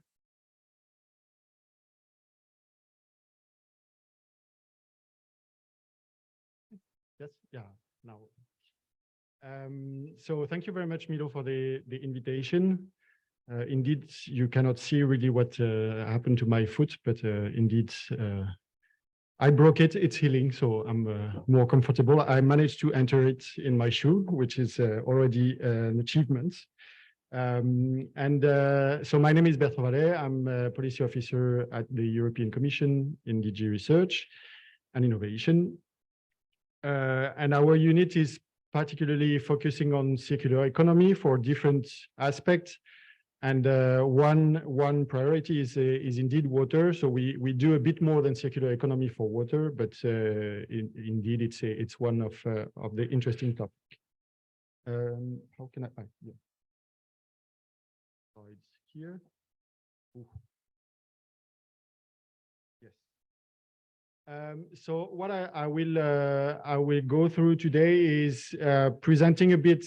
So we already saw in the previous presentation mentioned to one of the Horizon 2020 projects. So I want to show you a bit what we were financing and the angle that we had with the Horizon 2020 program. Presenting you then the Horizon Europe, because I think it's interesting for you to know what are the interesting topics we are looking at for the moment and how you can get some funding and the amount of funding that is dedicated to this topic. Then looking at the future perspective that we will look, and I think it's crossing a lot of what have been said already this morning. So I'm very glad to see that we are on the same pace. And I'm very open to have input from you afterwards, because this will feed our reflection also before concluding. So as we saw with the Hamburg example previously, we built a wastewater sector that is producing sludge, and we need to find solution for this sludge, because not all quality is we can valorize in agriculture. And there are a lot of project or framework program that look at circular economy even before Horizon 2020, but it was a particular point in Horizon 2020. So we looked at different angle. One angle was resource recovery. So with the water, with the nutrients, the energy, with the biogas, but also we had project looking at other source of energy like thermal energy from sewers. Nutrients recovery and materials like bioplastics, not bioplastic, usually biopolymer or like material that can be recovered from the sludge or cellulose, this type of material. And there is another angle that we look at, which is the prevention of the pollution, because indeed we don't necessarily control all the pollutants at source, then they're coming up in the sewers. and they end up in the sludge and put a threat on what we can do with this recovered material. So there is an angle to look at how can we handle contamination to avoid that this ending up in the recovered material. So on this slide, I wanted to illustrate, so it's not all the projects, but you will recognize Be Water Smart, which was presented before. On one side, you have, so on the left side, you have all the project that looked at pollution control. So if you look at ECWRTI, which is very easy to pronounce, it looks at pollution from textiles. So it's a consortium that try to address microplastics and fibers coming from textiles. NICE is one more focused on rainwater, so control of combined sewer overflows, but also so all the pollution that entering the sewer through runoff. And the two other, Zero PM and Promises, are really focused on persistent and mobile organic pollution. So try to first understand how they end up in the sewers and try to manage them.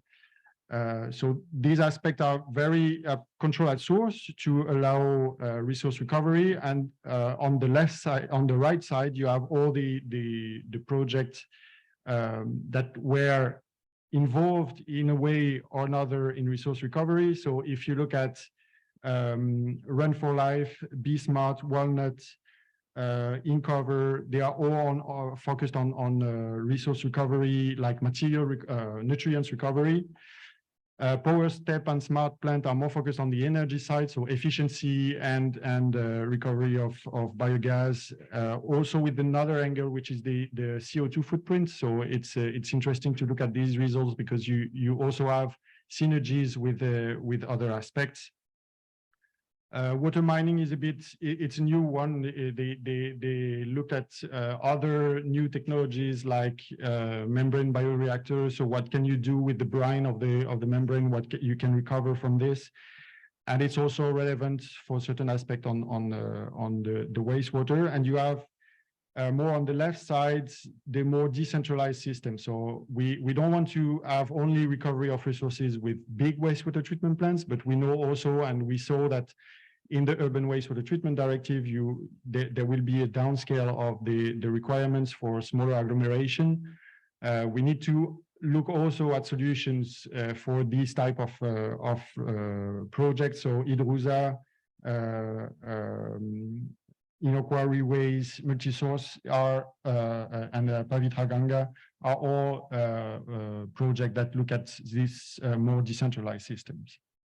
So it's an overview of what we finance. There are other projects, but more focused on certain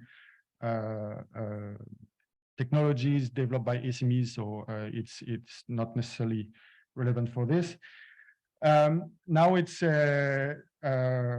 we have Horizon Europe. So Horizon 2020 were the previous project, the previous framework program. Here we are currently under Horizon Europe. So 3 pillars: pillar 1 that is looking more on research, pillar 3 on innovation.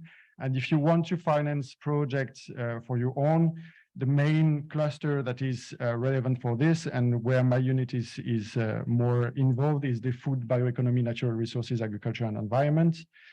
Where we find the most relevant project on this side. So just to show you a bit what is the amount of money that is invested by for research in the water sector. So in the water sector, right? It's not only on circular economy, but we had 109 million euros in the work program 21-22. Nearly 100 million euros for 23-24. And you have also one instrument that is financing more over time, which is the partnership. So the European co-funded partnership, Water Security for the Planet, also known as Water for All, where Aqua Publica is also a partner. So this is a co-funded partnership, which means that member states are putting money on the table and the European Commission is providing 30% of the total amount that have been put on the table. So for 21-22 and 23-24, we are reaching 56 million euros. And obviously it depends on the money that the member states are going. The partnership is not closed, so there might be more money or more partners involved in the future. So the overall commitments for the moment is between 400 and 500 million euros for the period 21-27. So this is the Horizon Europe program. And then we have a good news. Yesterday, PRIMA was agreed at Commission level to be prolonged over Horizon Europe. So PRIMA was a partnership focused on the Mediterranean area that was financed under Horizon 2020. But it started in 2018, so it's overlapping with Horizon Europe. And then the Commission agreed to prolong this to over Horizon Europe length, so until 2027. So it's 200 million approximately that will be brought to this partnership, very focused on Mediterranean area. So for circular economy, it's important for water reuse, for example, reuse in agriculture. There are lots of interfaces between the water sector and agriculture here. And finally, the mission Restore Our Ocean and Waters. Again, a source of funding, more applied. So you have different lighthouses that are spread over Europe. You have one on Danube, you have one on the Mediterranean Sea, the ocean, the North Sea, and the Baltic region. So really looking at solution across the basin level and to improve the quality of the ocean and all the waters. So overall is 655 million for water in period 21-24. So hopefully we will have more in 25-27. So now if we look at what we funded with this money, the work program 21-22 was not so much focused on circular economy because we did a lot of funding in Horizon 2020, but we see that there are still hurdles. Obviously, the access to the market is not something that is solved. So we need to look at this. And that's why we funded, so we call it a CSA, so it's Coordination and Support Action, on harnessing the innovation potential and market uptake of successful circular economy water-related projects. This topic is really like building on the experience of previous projects. So the consortia that could answer this call is made of partners that have already been involved in previous projects, so they can build on their experience. And it's really coordinating. So it's organizing activities to showcase, to help to understand, link with the industry, how we can recover not how we can recover, but how we can use the materials that are recovered on wastewater treatment plants. And really the objective is to enhance the market uptake. We have also, so we finance the partnership, as I said, not the last one, but the one before. On Water for All, for the moment, there is not a huge circular economy component, but it's still one of the axes that are in the partnership. So we can expect to have calls in the future looking at these aspects.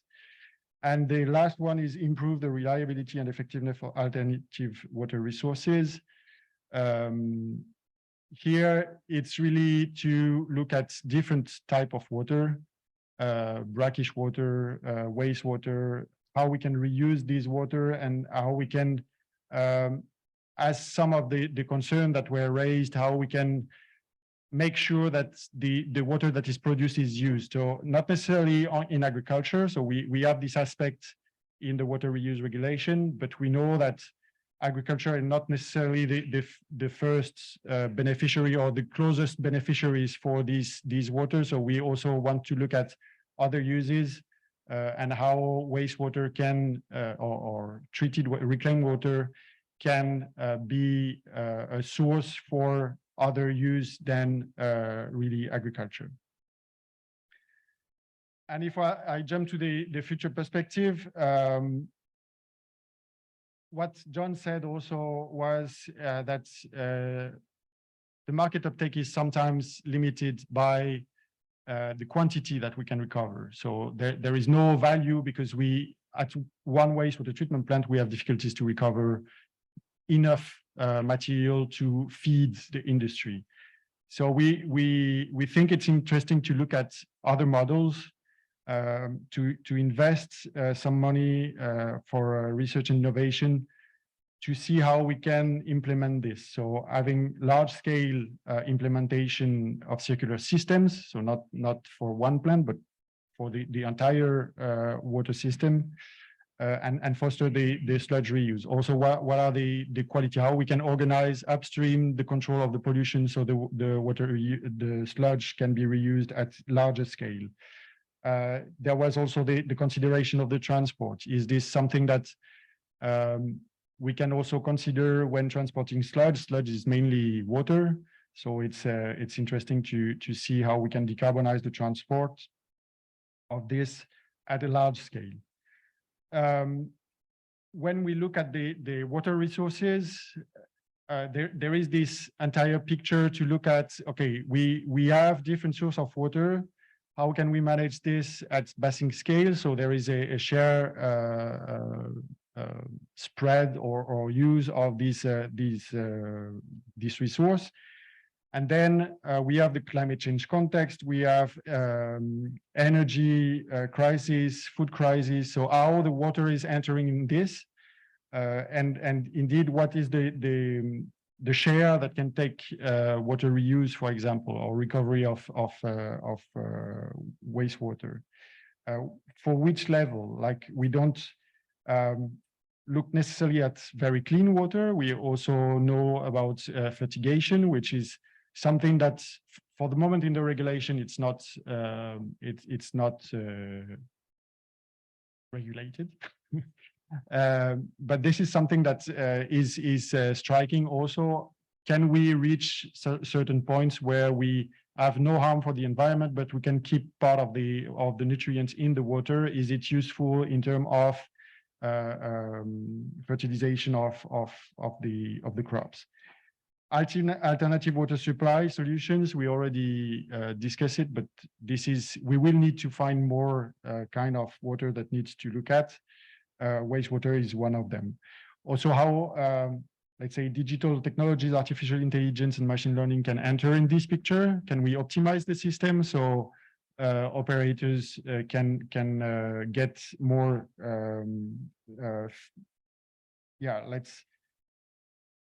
less expenses related to this, optimized by digital technologies. And of course, the issue of micropollutants. We talked a lot about microplastics. We have a lot of organic contaminations also, which needs to be taken into account and find solution to remove them upstream. Finally, the climate neutrality. If we are not climate neutral, these all things, so circular economy is part of the answer. But all the investment that we do shouldn't harm our emissions on climate for the water sector. So it's important to keep this in mind in this picture. So at the conclusion, I would say that Horizon 2020 provides certain solutions, but the work is not yet finished. We need to look at how to enhance the market, and this is what we look at the moment with Horizon Europe. And we want to include the circular economy in the water sector as a mainstream issue where we really integrate all these aspects in the protection of the environment, which is the first role for wastewater treatment plants so far. And we need to have this holistic approach to have a proper management of wastewater and recovery of resources. I put in the slide some useful links. You have the portfolio of water projects that is online, so you can look at them. Also the work program, if you want to partner with others and apply to certain cause and follow up, and the waterfall partnership, because it's one of the continuous source of money related to innovation. Thank you very much.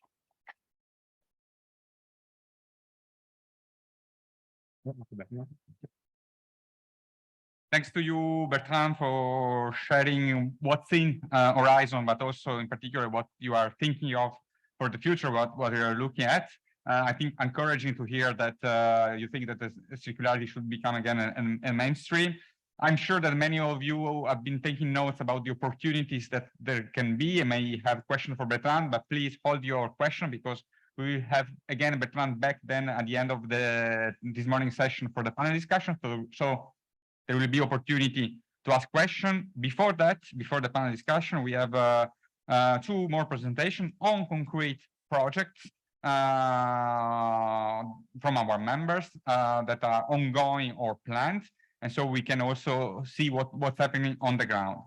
And so I would like to ask Enrico Pezzoli, president of Como Aqua, to join me to come on stage and present their new project on cogeneration. Thank you. And the floor is yours, Enrico.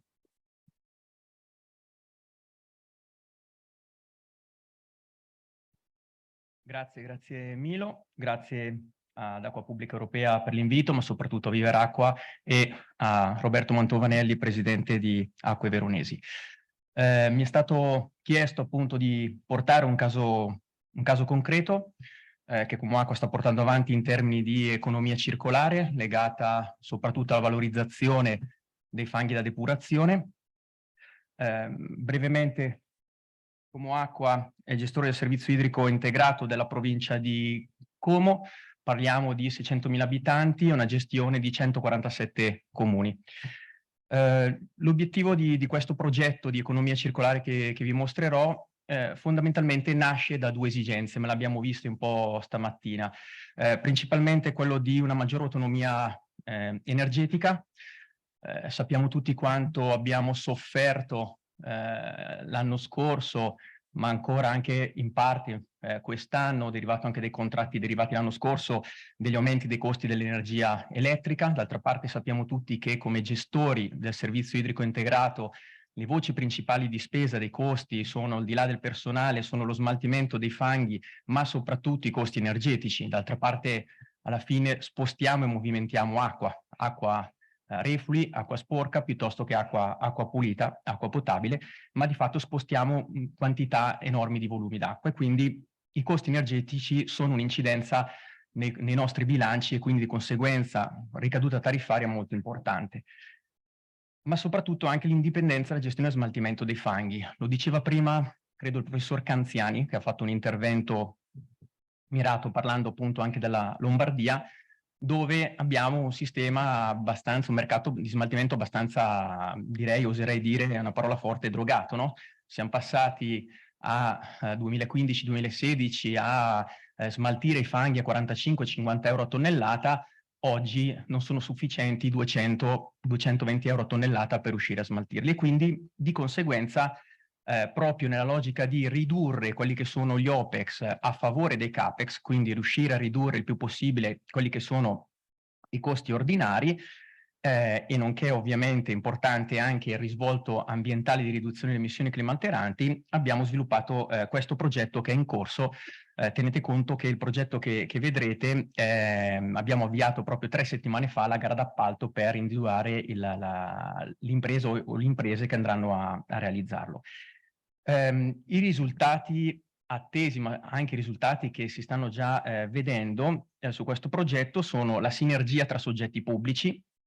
Non c'è solo Como Acqua, che è ovviamente l'ideatore e realizzatore di questo impianto, ma lo vedrete, parlando di economia circolare, non parliamo soltanto di valorizzazione dei fanghi, ma parliamo anche di organico, scarti agroalimentari, e questo ha fatto sì che nascesse di fatto con la società pubblica del territorio che gestisce lo smaltimento dei rifiuti questa sinergia. Quindi questo credo sia un plus importante.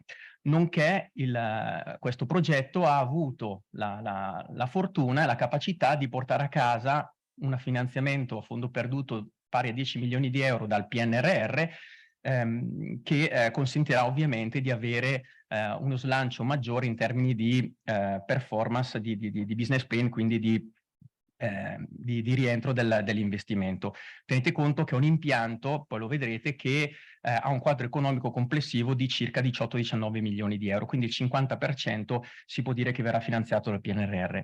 Parliamo di circolarità, e ve lo farò vedere dopo, proprio perché non parliamo soltanto di ciclo idrico, ma parliamo anche di biometano, per esempio, per far funzionare quelli che sono i mezzi di trasporto della società, un risparmio, perché andremo a evitare quello che è lo smaltimento dei fanghi che oggi va in agricoltura e che, per esempio, per Comoacqua pesa sul bilancio quasi 5 milioni e mezzo di euro all'anno, e oltre che un risparmio energetico derivato dalla produzione di energia elettrica, energia termica, proprio derivato dalla realizzazione di questo impianto, nonché benefici sociali e ambientali, proprio perché da un certo punto di vista sia la produzione di energia da fonte energetica rinnovabile, ma soprattutto anche la riduzione di emissioni climalteranti derivate dal trasporto dei fanghi, non trasporteremo più i fanghi fuori provincia, e quindi avremo sicuramente un risparmio anche in questo tipo. Avremo anche dei benefici sociali, perché l'impianto si trova in un contesto, in un parco naturale, in cui andremo a valorizzare anche una serie di altre attività che vedremo.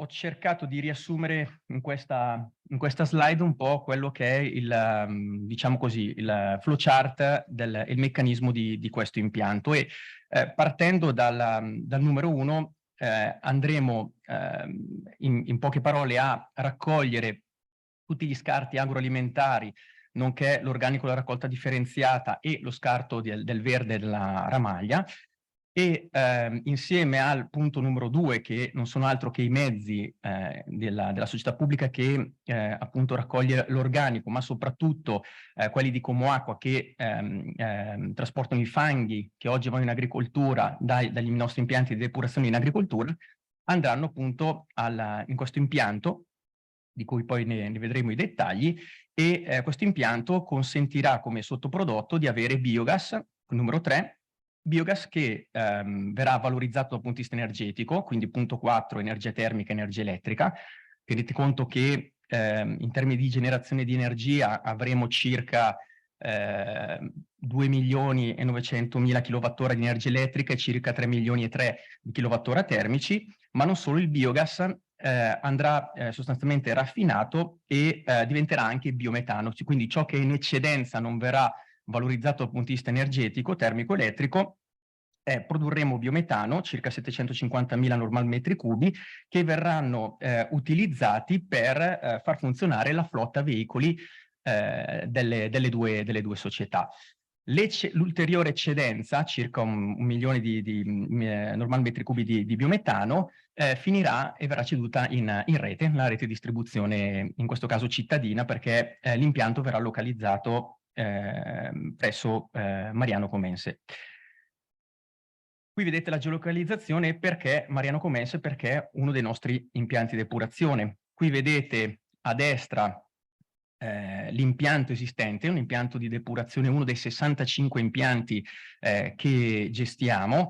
Questo sicuramente dei 65 è uno dei 16 grandi impianti per noi, e lo sviluppo, lo vedete nella slide di sinistra, la planimetria sarà diciamo in senso verticale, e quindi sarà contiguo al processo attuale di depurazione.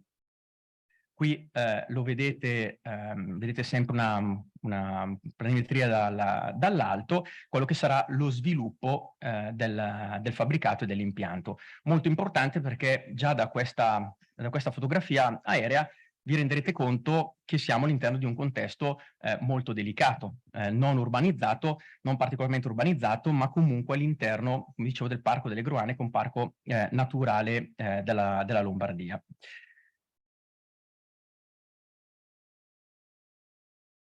Partirei adesso a farvi vedere quello che è, diciamo, in maniera molto schematica, la planimetria dell'impianto e il suo funzionamento. Qui vedete appunto la sezione nuova che verrà realizzata e l'impianto, diciamo, che può essere diviso tecnicamente in due principali linee di produzione.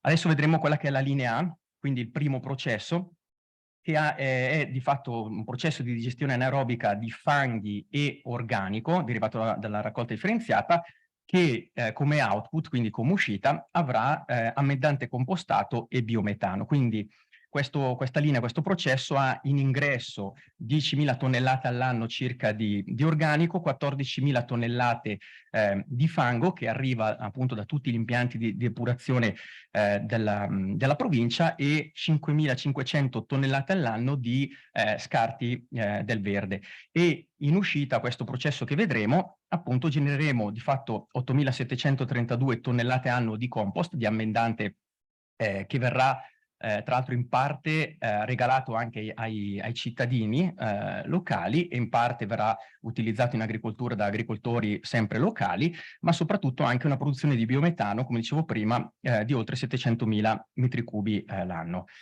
Come funziona questa prima linea, questo primo processo?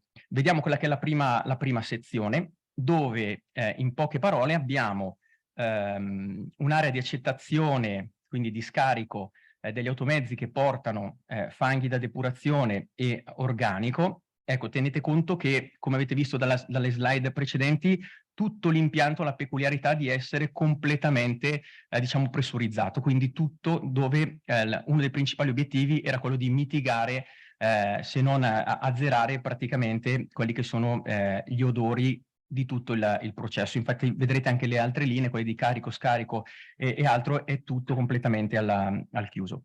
Qui dicevo c'è un'area di accettazione, c'è un sistema di pretrattamento dell'organico dove principalmente vengono rimossi metalli e plastiche e come terzo punto c'è un sistema di fluidizzazione dei fanghi con acqua di servizio dell'impianto. Questo per rendere ovviamente poi la miscela pronta per la biodigestione. Passiamo alla seconda parte, diciamo, del trattamento della linea del primo sistema di valorizzazione di questo impianto e a seguire che cosa abbiamo? Abbiamo una vasca di precarico, di dissabbiatura, che in buona sostanza prepara quello che è il fango e l'organico prima di finire nel digestore anaerobico ad umido il 12%, che ha una capacità, una capienza di 3.500 metri cubi. E qui questa miscela che è stata preparata e inserita avrà un trattamento di circa 30 giorni. Da qui il tutto finirà poi in un post digestore a freddo, con la cupola gasometrica, prima di, in poche parole, di arrivare al numero 4, che è un sistema a membrane che consente praticamente il passaggio da biogas e biometano, che verrà poi utilizzato, come dicevo, per gli automezzi, piuttosto che l'inserimento in rete, nella rete di distribuzione cittadina dello stesso biometano. Passiamo alla terza fase, sempre di questo. Passiamo sempre alla terza fase di questa linea. Abbiamo l'area di stoccaggio della triturazione e fermentazione del verde, una separazione del digestato solido-liquido con centrifuga che arriva, diciamo, dal biodigestore, 3, un'area di miscelazione del digestato solido con il verde che è stato triturato e vedete a sinistra, numero 4, delle biocelle di maturazione del compost dove permanerà per circa 18,5 giorni. Subito dopo ci sarà la raffinazione del compost, nonché, lo vedete a destra, un'area di maturazione che durerà circa altrettanti 18,5 giorni. Cerco di accelerare perché mi stanno sgridando per i tempi. Linea B, quindi abbiamo visto quello che è il processo numero 1, linea B è sempre una digestione anaerobica, quindi il secondo digestore che vedete individuato in figura, dove andremo a miscelare i fanghi, non più con l'organico e con il verde, ma con scarti agroalimentari e la conseguenza sarà produzione di biogas. Rapidamente nel sistema qui abbiamo in ingresso altri 11.500 tonnellate di fango e circa 15.000 tonnellate di scarti agroalimentari. E in output abbiamo più di 1.282.000 metri cubi di biogas, sempre che verranno utilizzati principalmente qui per generare energia elettrica e termica. Rapidamente qui abbiamo sempre una seconda area di accettazione dei fanghi e dei bottini. Abbiamo sempre un tema di miscelazione, quindi rendere fluido sempre attraverso l'acqua di servizio dell'impianto di depurazione esistente di questa miscela che andrà nel secondo biodigestore avente le stesse dimensioni, 3.500 metri cubi, e a seguito della digestione verrà in buona sostanza attraverso anche le vasche di precarico di miscelazione con scarti agroalimentari, verrà separato il digestato che aiuterà il processo tradizionale dell'impianto di depurazione esistente, ma soprattutto una post-digestione a freddo che consentirà poi una cogenerazione a biogas con 330 kW di potenza elettrica e 400 kW termici. Vado velocissimo, opere di mitigazione. Come dicevo prima, oltre c'è anche un beneficio ambientale, dobbiamo tener conto che l'impianto, come avete visto, è all'interno di un parco e quindi andremo a valorizzare l'intera area, andando a sistemare quello che è l'alveo del fiume, il torrente Terrò.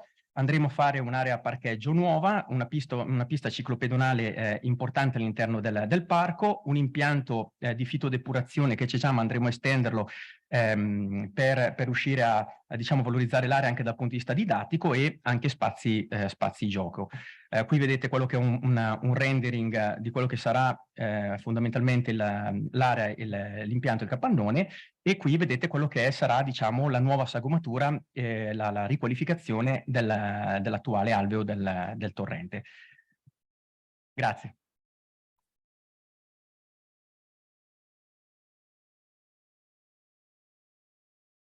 Thanks to you, Enrico, for this very interesting and promising presentation, which makes me say that, by the way, we are working as a Aqua Publica in Brussels to make sure that the option for water utilities, water operators to give back biomethane to the net remains an available option in legal term and also supported at European level, because we have some concerns on that.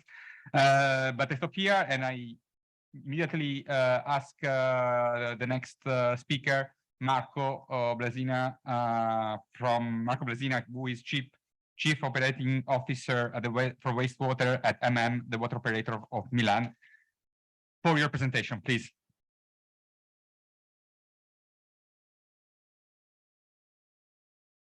Thank you, Milo. Thank you for the invitation. I go in Italian to be quicker. Vi presento il progetto Fanghi, un progetto che abbiamo vinto, finanziato da Regione Lombardia insieme ad altri operatori del servizio idrico, capofila 2A, noi come MM, Brianza Acqua, e poi vedete l'Istituto Mario Negri come istituto di ricerca. Il contesto, questi sono i partner, il contesto in cui si inserisce l'idea di questo progetto che abbiamo sottoposto e appunto vinto e portato a compimento l'anno scorso, è la situazione della gestione dei fanghi in Regione Lombardia, che prevede una grossa quantità di fanghi, circa 800.000 tonnellate all'anno, con un apporto non solo interno alla regione ma anche da regioni esterne. In prevalenza ovviamente questi fanghi vanno in agricoltura e diciamo che come diceva il collega prima è un sistema sotto stress, possiamo definirlo. Quindi l'idea è stata quella di cercare delle alternative a quelli che sono i classici smaltimenti o comunque i classici recuperi attualmente in uso. Noi come MM gestiamo gli impianti di Milano, tutti i nostri fanghi vanno a recupero, sia come in agricoltura sia in cementificio come fanghi essiccati, ma l'idea era cercare di capire quali possono essere ulteriori alternative. Quindi scopo principale del progetto e del nostro task di progetto in particolare è stato quello di valutare l'impatto sanitario e ambientale delle diverse strategie di recupero e di valorizzazione dei fanghi. Importante perché siamo in un contesto, quello italiano, come diceva qualcuno degli intervenuti prima, che non è quello tedesco, per esempio, dove l'impianto di termovalorizzazione per i fanghi è accettato e comunemente adottato. Quindi ci muoviamo in un contesto completamente differente. Avrete capito che il nostro, qui c'è uno schema del progetto, il nostro focus è stato su quello di cercare dei trattamenti termici alternativi agli attuali recuperi, ripeto, in agricoltura e in cementificio. Quindi come ci siamo concentrati sulla parte di hydrothermal carbonization, quindi un trattamento termico dei fanghi e un impianto di monoincenerimento dei fanghi a letto fluido che non fosse un termovalorizzatore come quelli che abbiamo visto di Amburgo, per esempio, prima. Vado abbastanza veloce, questo è il contesto, ma molto rapidamente, in cui opera gestiamo 2 grossi impianti da più di 1 milione di abitanti equivalenti, in particolare vi parlerò dell'impianto di Milano San Rocco.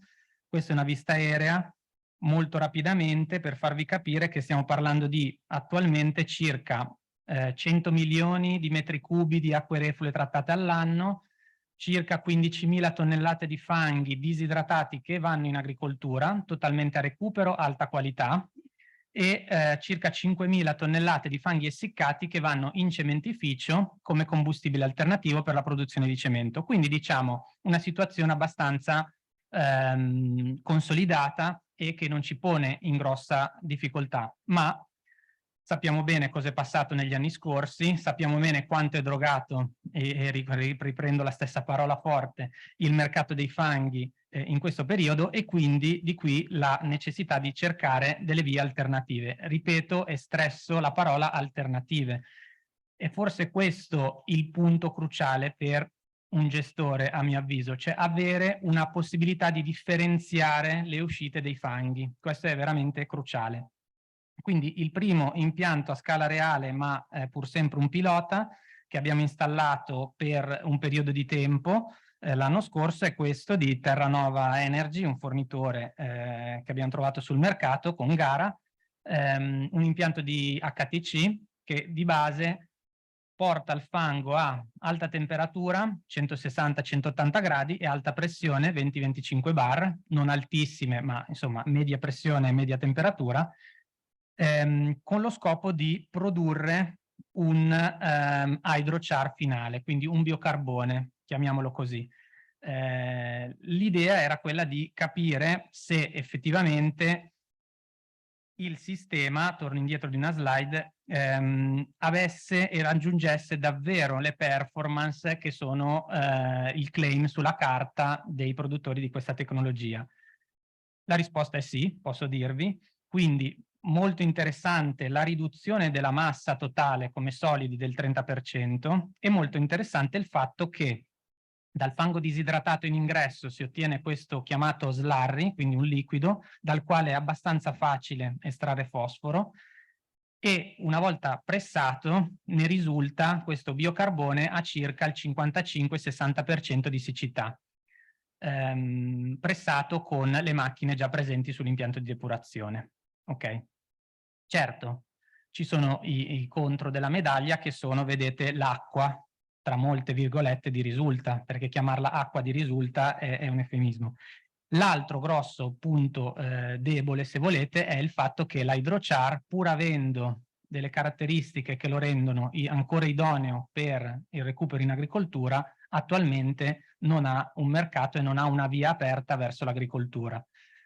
Fondamentalmente perché i fornitori che gestiscono i fanghi da depurazione sono abituati a operare con siccità molto più basse, quindi non è un rifiuto, stavo dicendo prodotto, che gli aggrada. E soprattutto, aggiungo, l'idea sarebbe farlo diventare un prodotto, questo hydrochar. L'altro impianto, invece, questo installato in modo permanente, è un impianto, dicevo, di monoincenerimento fanghi a letto fluido, che vedete dall'immagine è completamente diverso a quello che tutti abbiamo in testa come il classico termovalorizzatore o inceneritore.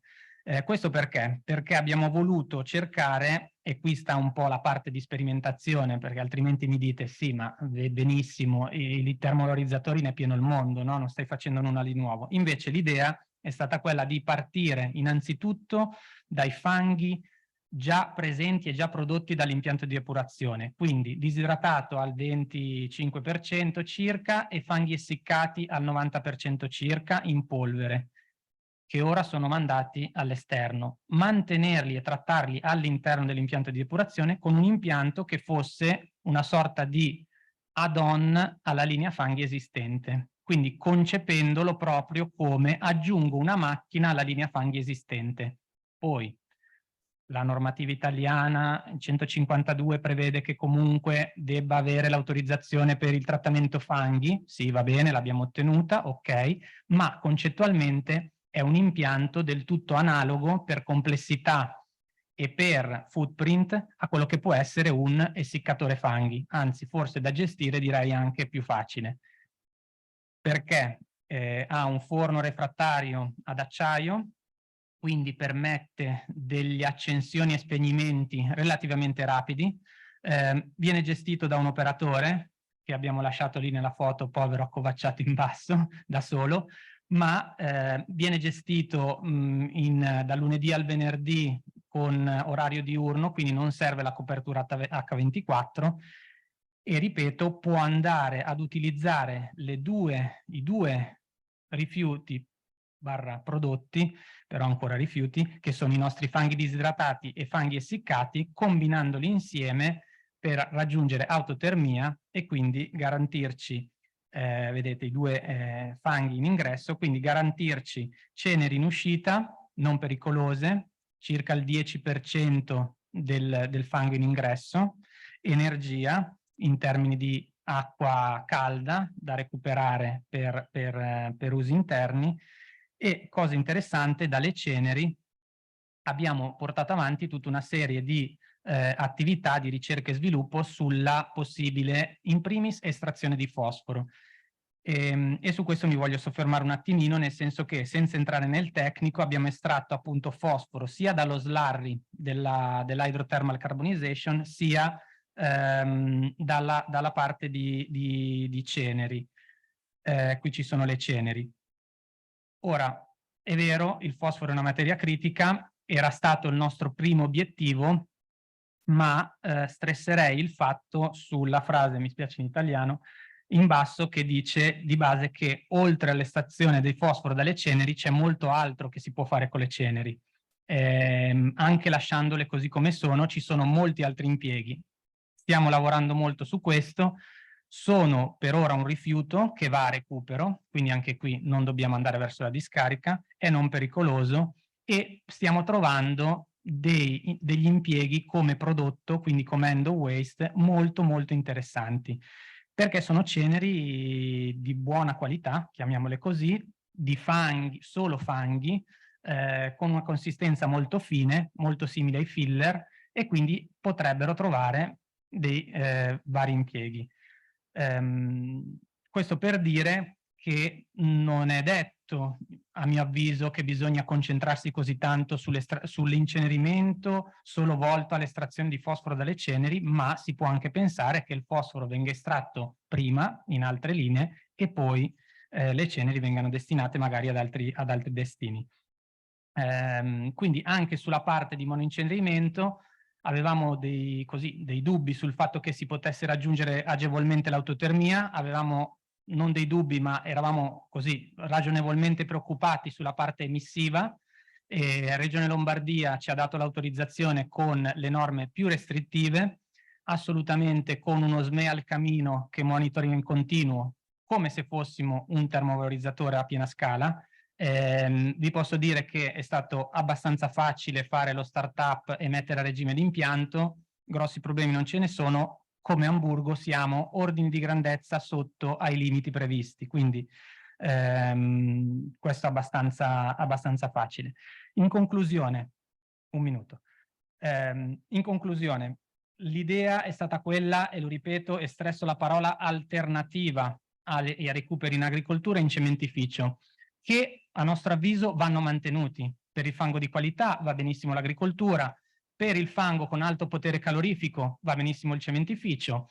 La combinazione dei due può essere trattata presso l'impianto di depurazione, soprattutto quando parliamo di impianti da 1 milione di abitanti, ma attenzione, e mi rivolgo magari ad altri gestori che hanno impianti di taglie inferiori, il forno che avete visto serve circa 20 tonnellate giorno di fango in ingresso, quindi il 15% della nostra necessità per un impianto da 1 milione va benissimo per un impianto da 100.000, per esempio, abitanti equivalenti. L'idea era trovare una soluzione integrata alla linea fanghi esistente, quindi aggiungere un pezzo, un'apparecchiatura alla linea fanghi esistenti, ovviamente con tutti i vantaggi dell'inserimento paesaggistico. L'impianto di depurazione nel nostro caso è all'interno del Parco Agricolo Sud Milano, quindi con grossi vincoli a livello paesaggistico, e siamo rimasti nel sedime del depuratore. Non avremmo potuto costruirlo all'esterno del sedime del depuratore. Altra cosa interessante è stata la soluzione package. Per costruire la parte di monoincenerimento sono stati sufficienti 6-8 mesi, platea di fondazione, package precostruito in fabbrica e montato in loco, e ovviamente tutta la parte di valutazione di impatti sanitari e ambientali, nonché il life cycle assessment svolto appunto da Istituto Mario Negri e dal Politecnico di Milano, hanno evidenziato il fatto che in buona sostanza non ci dobbiamo preoccupare, che sono alternative al pari di quelle esistenti e che tutto sommato sono assolutamente applicabili. La tecnologia c'è, è sicura e direi è anche abbastanza facile da gestire come gestore del servizio idrico. Con questo dovrei aver finito e vi ringrazio.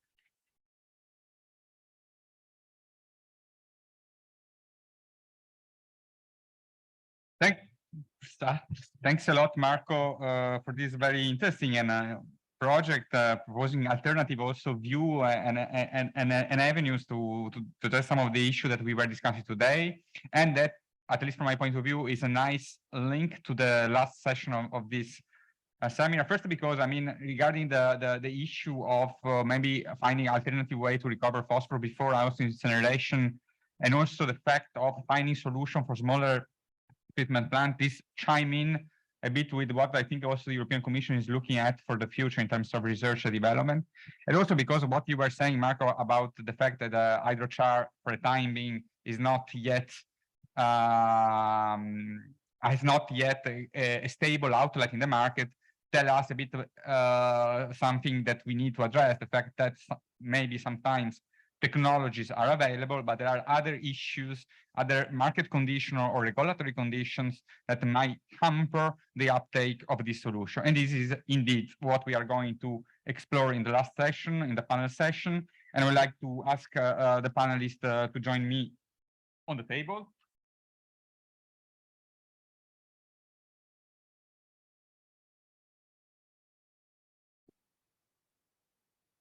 So in addition to Bertrand that we have already presented, we have Veronica Santoro, who is the Bassett representative for the European Sustainable Phosphorus Platform, and Professor Davide Bolzanella from the University of Verona, with whom indeed we are trying to understand a bit what are the conditions or the obstacles that needs to be addressed to accelerate our shift towards circularity. Third time that. So my first question is indeed to Veronica.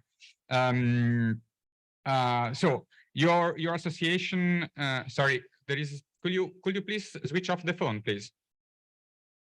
Mi scusi, si sente molto il telefono.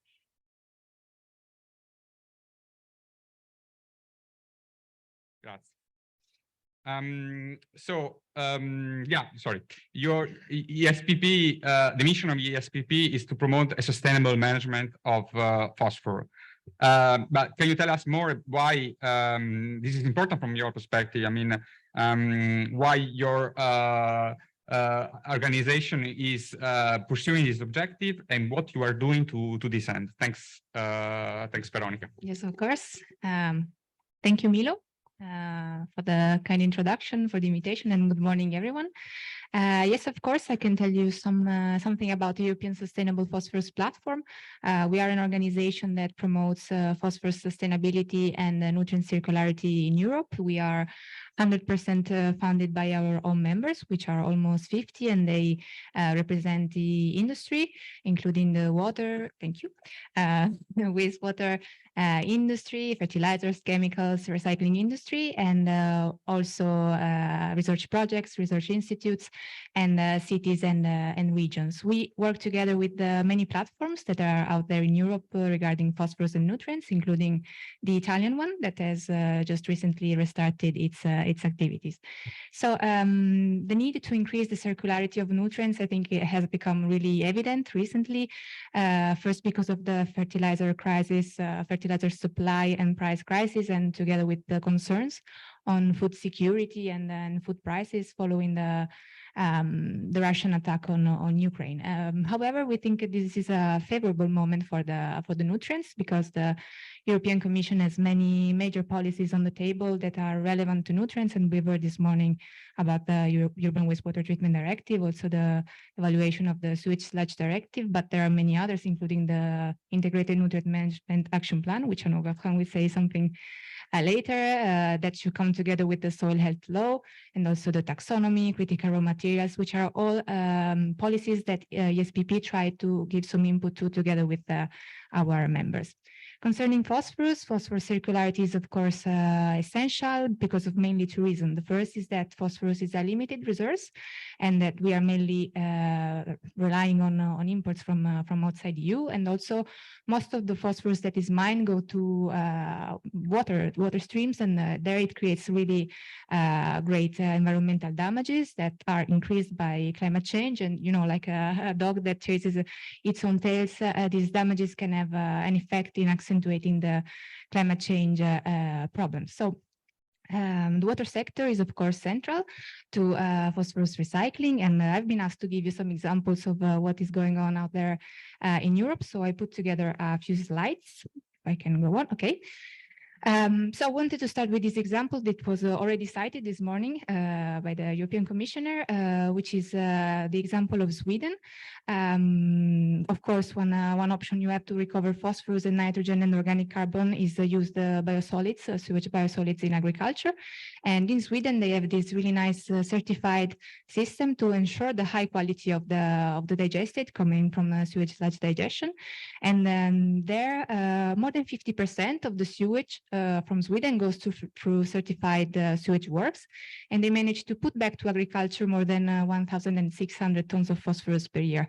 And this was the result of a very nice dialogue between all the stakeholders involved, so the farmers, the industry sectors, and also the retailers. Another nice option is to use the nutrients that you have in the water to grow biomass, and the most important example I think is algae, but you can grow also many other things. And this is a nice synergy between wastewater treatment, between nutrient recycling, carbon fixation, and utilization of energy, and you can produce many valuable products, including fertilizers. You can also produce animal feed, ingredients for human food. And in this example, you have a plant in Chiclana in the south of Spain, where algae have a really nice weather and sun to grow happily. On the right, the UK, but maybe less sun, but still conditions to grow the algae.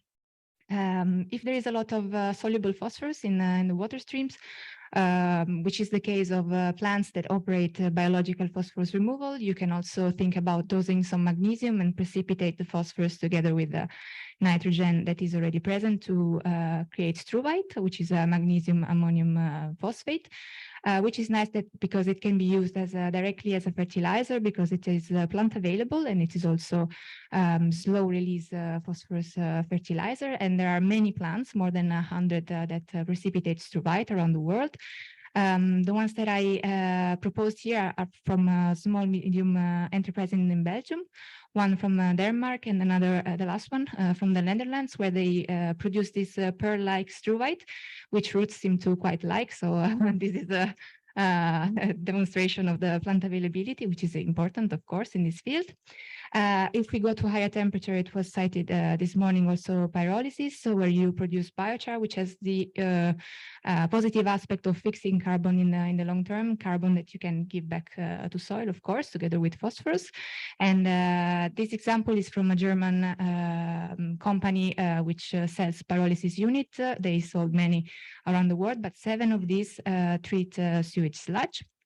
And if we remain at high temperature, so if we go for incineration, there the question is what to do with the ash. And some fertilizer producing company, they dose some ash together with the rock phosphate because during the production of fertilizers, you have an acidulation phase in which you dissolve both the ash and the rock to recover the phosphorus. So this is one way.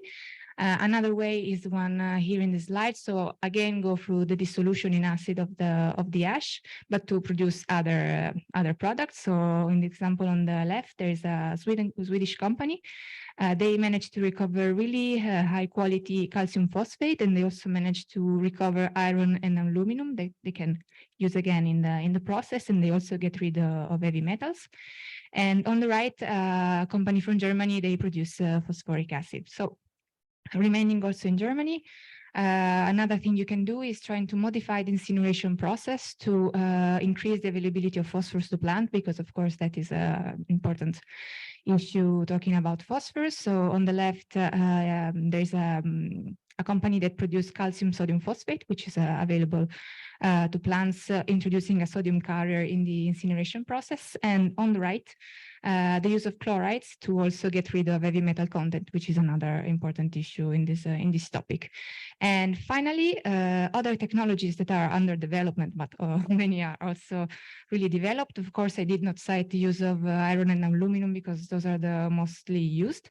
But recently, Vivianite has got a lot of attention because it is an iron 2 salts that occurs when you have some anaerobic conditions. So this is magnetic, and this is an advantage because you can recover it and separate it and probably use it as a fertilizer. There are still some research ongoing on how the phosphorus is available in Vivianite. So, and last example that I wanted to bring you is the one of adsorbents. Of course, most of them are based on iron and aluminum, but there are also many others based on silicates, clay minerals, zeolite shells. So it's a really wide range of research. So also this one is very interesting. And with this, I ended my presentation. I just wanted to tell you that if you need some more information about these processes, you can find everything on our website. Thanks. Thanks a lot, Veronica, for this very quick but very comprehensive overview of different options and solutions that we can find and reach already today regarding, in particular, phosphorus management. Which leads me to Professor Bolzonella. And Professor, you have conducted significant research in the field of circularity for waste and wastewater, also contributed, if I'm not wrong, to the design of some innovative plants and process. What can you tell more than Veronica just said about promising research avenue toward the future? I mean, what can we look at more than what Veronica said? Thank you for having me. Well, actually, what we are observing, and also Bertrand already showed in his presentation, is that actually wastewater treatment plants are passing from, end of pipe technology, where water reclamation was the main issue. So let's say sanitation in general and water reclamation. Now we are passing to really biorefineries, where we are reclaiming water beside nutrients, beside energy, beside new products. I'm just thinking about polymers, proteins. We saw microalgae can be a sort of protein, of course, is one of the main issues in this moment. Of course, phosphorus, because it is at a very high level of the critical raw materials list in Brussels. So it's quite clear that we have all these possibilities. The real point I see after all the process I participated actually is that we still don't have a real market for these products. And this is because actually we don't have a regulatory framework. Sometimes we miss the end of waste. Sometimes we don't have quality standards. Sometimes we don't have the economics, or maybe we don't have the software acceptance. Acceptance is B2B or B2C. It means that it can be business on business, or it can be also for a single consumer. I can produce this starting with polymers done by wastewater. Then the point is, can you put a polymer coming from sludge or wastewater on your face? Normally the answer is no. It's the same experiment we had with Lego. We can produce all the bricks for the kids using, produce biochemicals from wastewater and sludge. Okay, well, the point if mom then doesn't buy for these bricks. So there is a limit in the market as well. Coming to the real problem of sludge, as you mentioned, actually, I don't think we have a silver bullet solution. We don't have one single solution.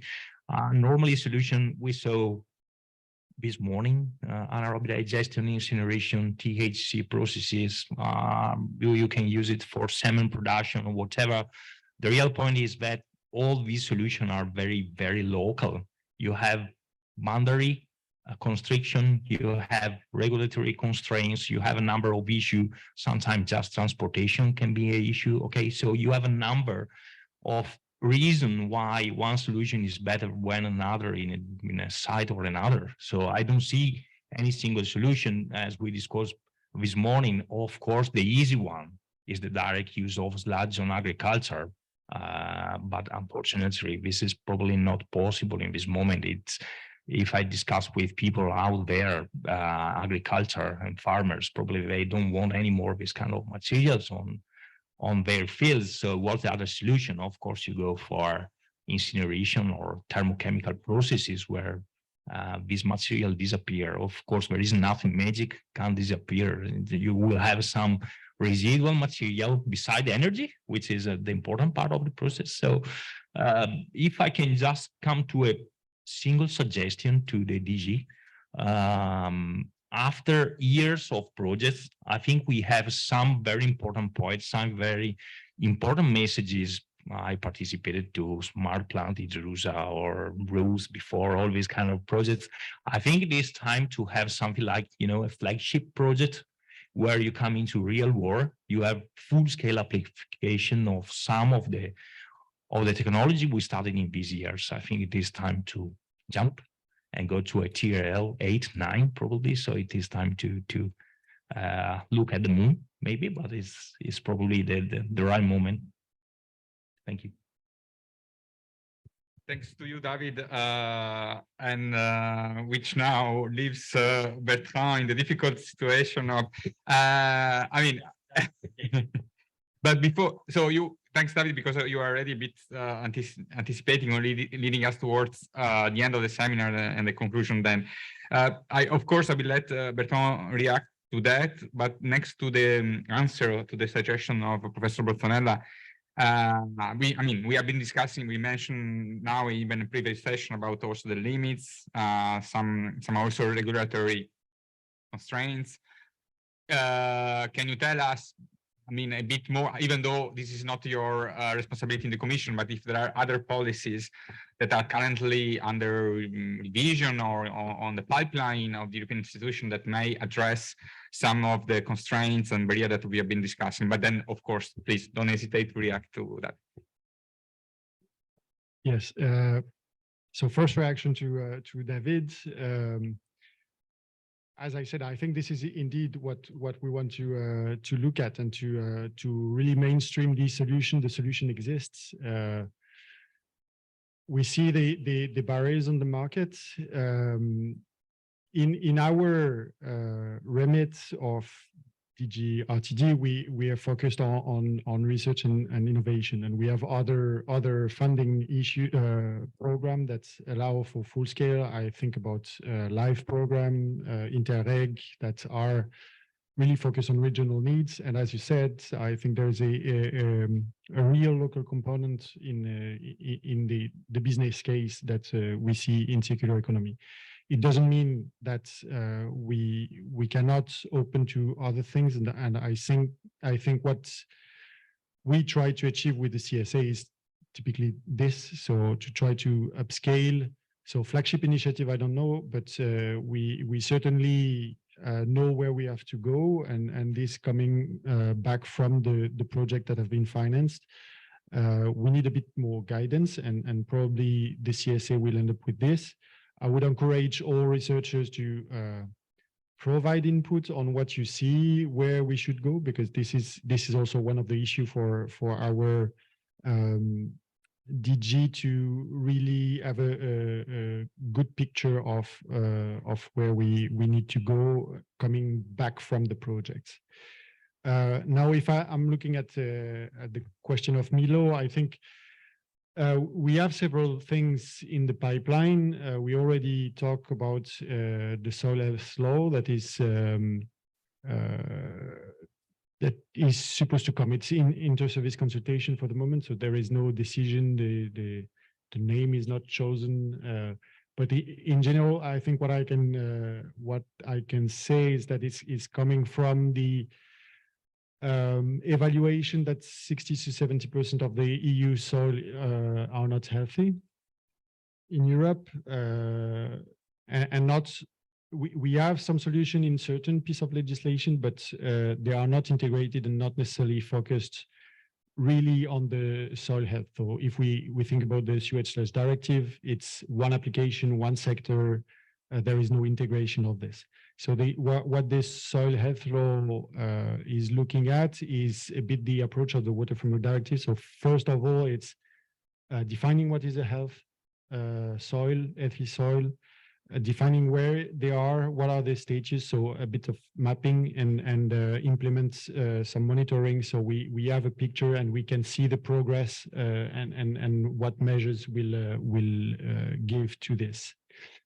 And there is certainly, after this, we can look at what are the applications of sludge, where we can apply sludge, what is the contribution of sludge in positive side, but negative side also. We know that there are some pollutants that are in there.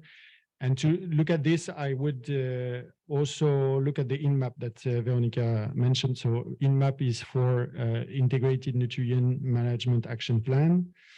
It is foreseen for July, so it should come this summer. We will see where it when it is released, but it was part of the Green Deal. So and its objective is to address a reduction of 50% of nutrient loss by 2050. So you see that 2050 is an important date, and I'm very excited to reach 2050 just to say. Retire. Let's see. Retirement is also a big question. So the objective is to reduce this nutrient loss and without a loss of fertility of soil. So it's really an integrated approach. We don't want to. We also have the connection with the groundwater, so the pollution of groundwater through nitrate and the application of the nitrate directive. We see again there are efforts in different sectors, but not a real global approach. So the idea of the INMAP is to try to foster the action of member states towards this integration of the different sectors, integration of the measures. So we go with a global view on managing the nutrient loads, and on more the sector side. So we go on the global side or the European level. Now for the direct application, you have the fertilizing product regulation that is also looking at including in a framework the product that are recovered from sewage sludge, so phosphorus. You also have one component material category, so it's the elements that are producing the fertilizers. So for this, you have struvite, you have ash-based products. You also have a category on high purity products that coming. So for wastewater, it's coming from gas. So if you recover nitrogen from stripping, for example, this might enter in this category, depending on the quality. For the moment, there is no biochar. So we heard about biochar. I think there are a lot of lack of information. So at the time, the European Commission didn't manage to, or the GRC didn't manage to have sufficient data to classify the quality of biochar that could enter in the fertilizer product regulation. But there are in this instrument the possibility to review this. So as long as we will have data on biochar, this might still enter in this.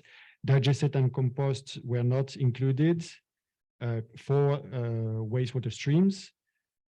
The reason is the sewage sludge directive that was like the decision on the sewage sludge directive was not taken at the time. There is an instrument already, so this was the decision for that. For the yes, we all sorry. We also have the water reuse regulation. So I will not come back to this. It's only for use in agriculture.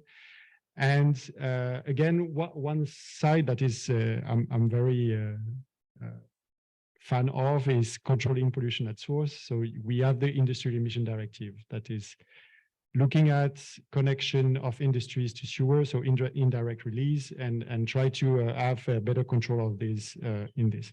And the final point, beside the taxonomy that I forgot in my notes, but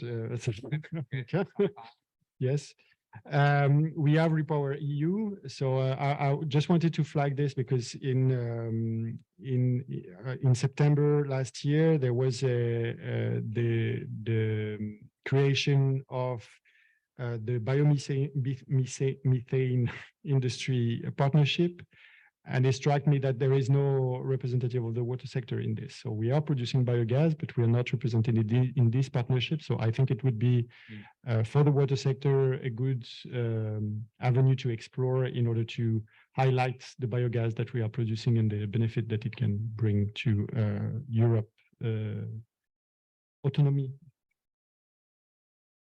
Thanks, Dr. Bertrand. A lot boiling in the EU pan. I hope that the temperature is not cooling down too quickly, because the last thing we have been hearing in Brussels are not particularly encouraging regarding the Green Deal. Last question to both David and Veronica, really a flash. So we have heard that the option exists. We are hearing from Bertrand that there are many legislative pieces of legislation that are under discussion and can promote a faster uptake of circular solution. What is, from your point of view, Veronica and David, the single most important aspect that is needed to accelerate the shift towards circularity? Okay, so I will be very quick, because I agree with Professor Bolsonella on the need for a market demand of the products that you have, on the need of the consistency of policies. Some things are not clear, like end of waste, and also that we need some research to really show at high full scale that recovery is possible. The thing I would like to stress is dialogue between all the stakeholders, because the new solutions have to be acceptable by everyone. So if you push on one side, that someone will not be happy with that. So we think that the European Commission should be able to organize and give credibility to this dialogue between all the involved stakeholders on which are the possible market pull policies, what are the mechanisms for nutrient recycling, and also taking into consideration all the things that we said this morning. So market distortions, the import protection, and also the impacts for farmers and consumers. So put together the water, wastewater operators, other industries, farmers, supermarkets, consumers association, and of course also research and experts to give support to this. Yeah, I agree. We should put together different stakeholders, probably because of my position. Maybe there is a bias here, but as a researcher, I think we should put together first all the public actors of the wastewater treatment sector and water sector in general, together with the research bodies in general. So let's say academic, but not only academic, just to try to put together. We still have a number of new ideas, new technologies, new products to develop. It is time to do it together, because the university and research center can operate the very first stage.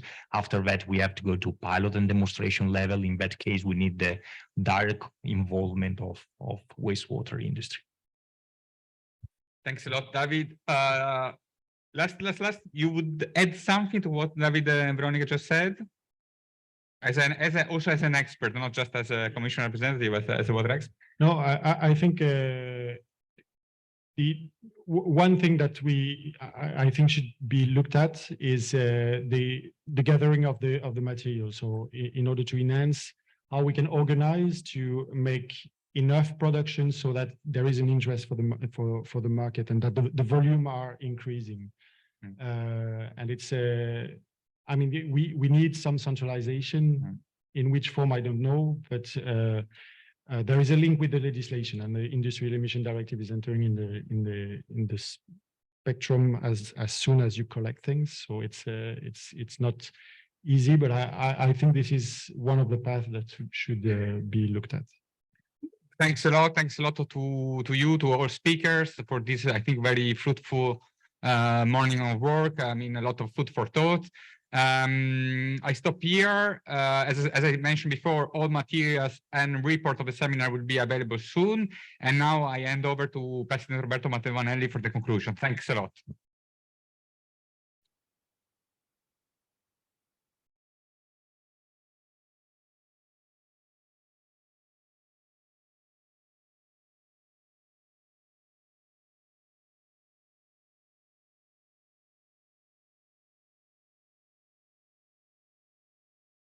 Dear colleagues, dear participants, I have the responsibility to try to make a conclusion of this very interesting morning and this public seminar, which has provided excellent insights into reflection on circularity in the wastewater sector. My thanks to all the speakers, those online, and especially those who joined us here in Verona from several European countries. In particular, let me mention one person. Thank you very much, Bertrand. Despite your broken foot, you joined us, and we appreciate it very much. As we said at the beginning, this seminar is located at a particularly important junction for the evolution of the European framework, and perhaps even in a phase of evolution of public sensitivity towards certain topics about environment. And the number of participants, especially remote, I think that proves it. I think that today's presentations highlight how there's no single solution, a single option of sludge management, but rather a plurality of approaches. The seminar also demonstrated that often on the ground we see a combination of different approaches, a mix that responds to specific needs and characteristics of each context. The best approach is therefore that it is based on an analysis of local conditions of knowledge to activate concerted paths. But an approach must then be chosen. For this reason, it is essential that the public authorities, water operators, and society at large collectively decide a route based on local settings and prioritize to accelerate circular approaches and promote the necessary collaboration between the stakeholders. It is a necessity to increase the environmental benefits, but also to ensure the recovery of critical resources such as phosphorus, as we heard, and accelerate Europe's path towards strategic independence. This is particularly true in Italy, where the assessment of the sewage sludge directive has demonstrated that landfilling is still an option, despite its environmental cost and the consequent loss of valuable nutrients.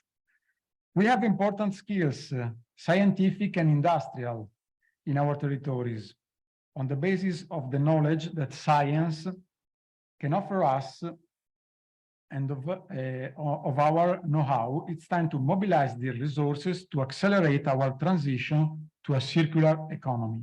which protects health, environment, and the possibility of economic development of the territories. With these final remarks, I would like now to invite you to a guided tour of this marvelous Biblioteca Capitolare, where we had the opportunity to host this seminar.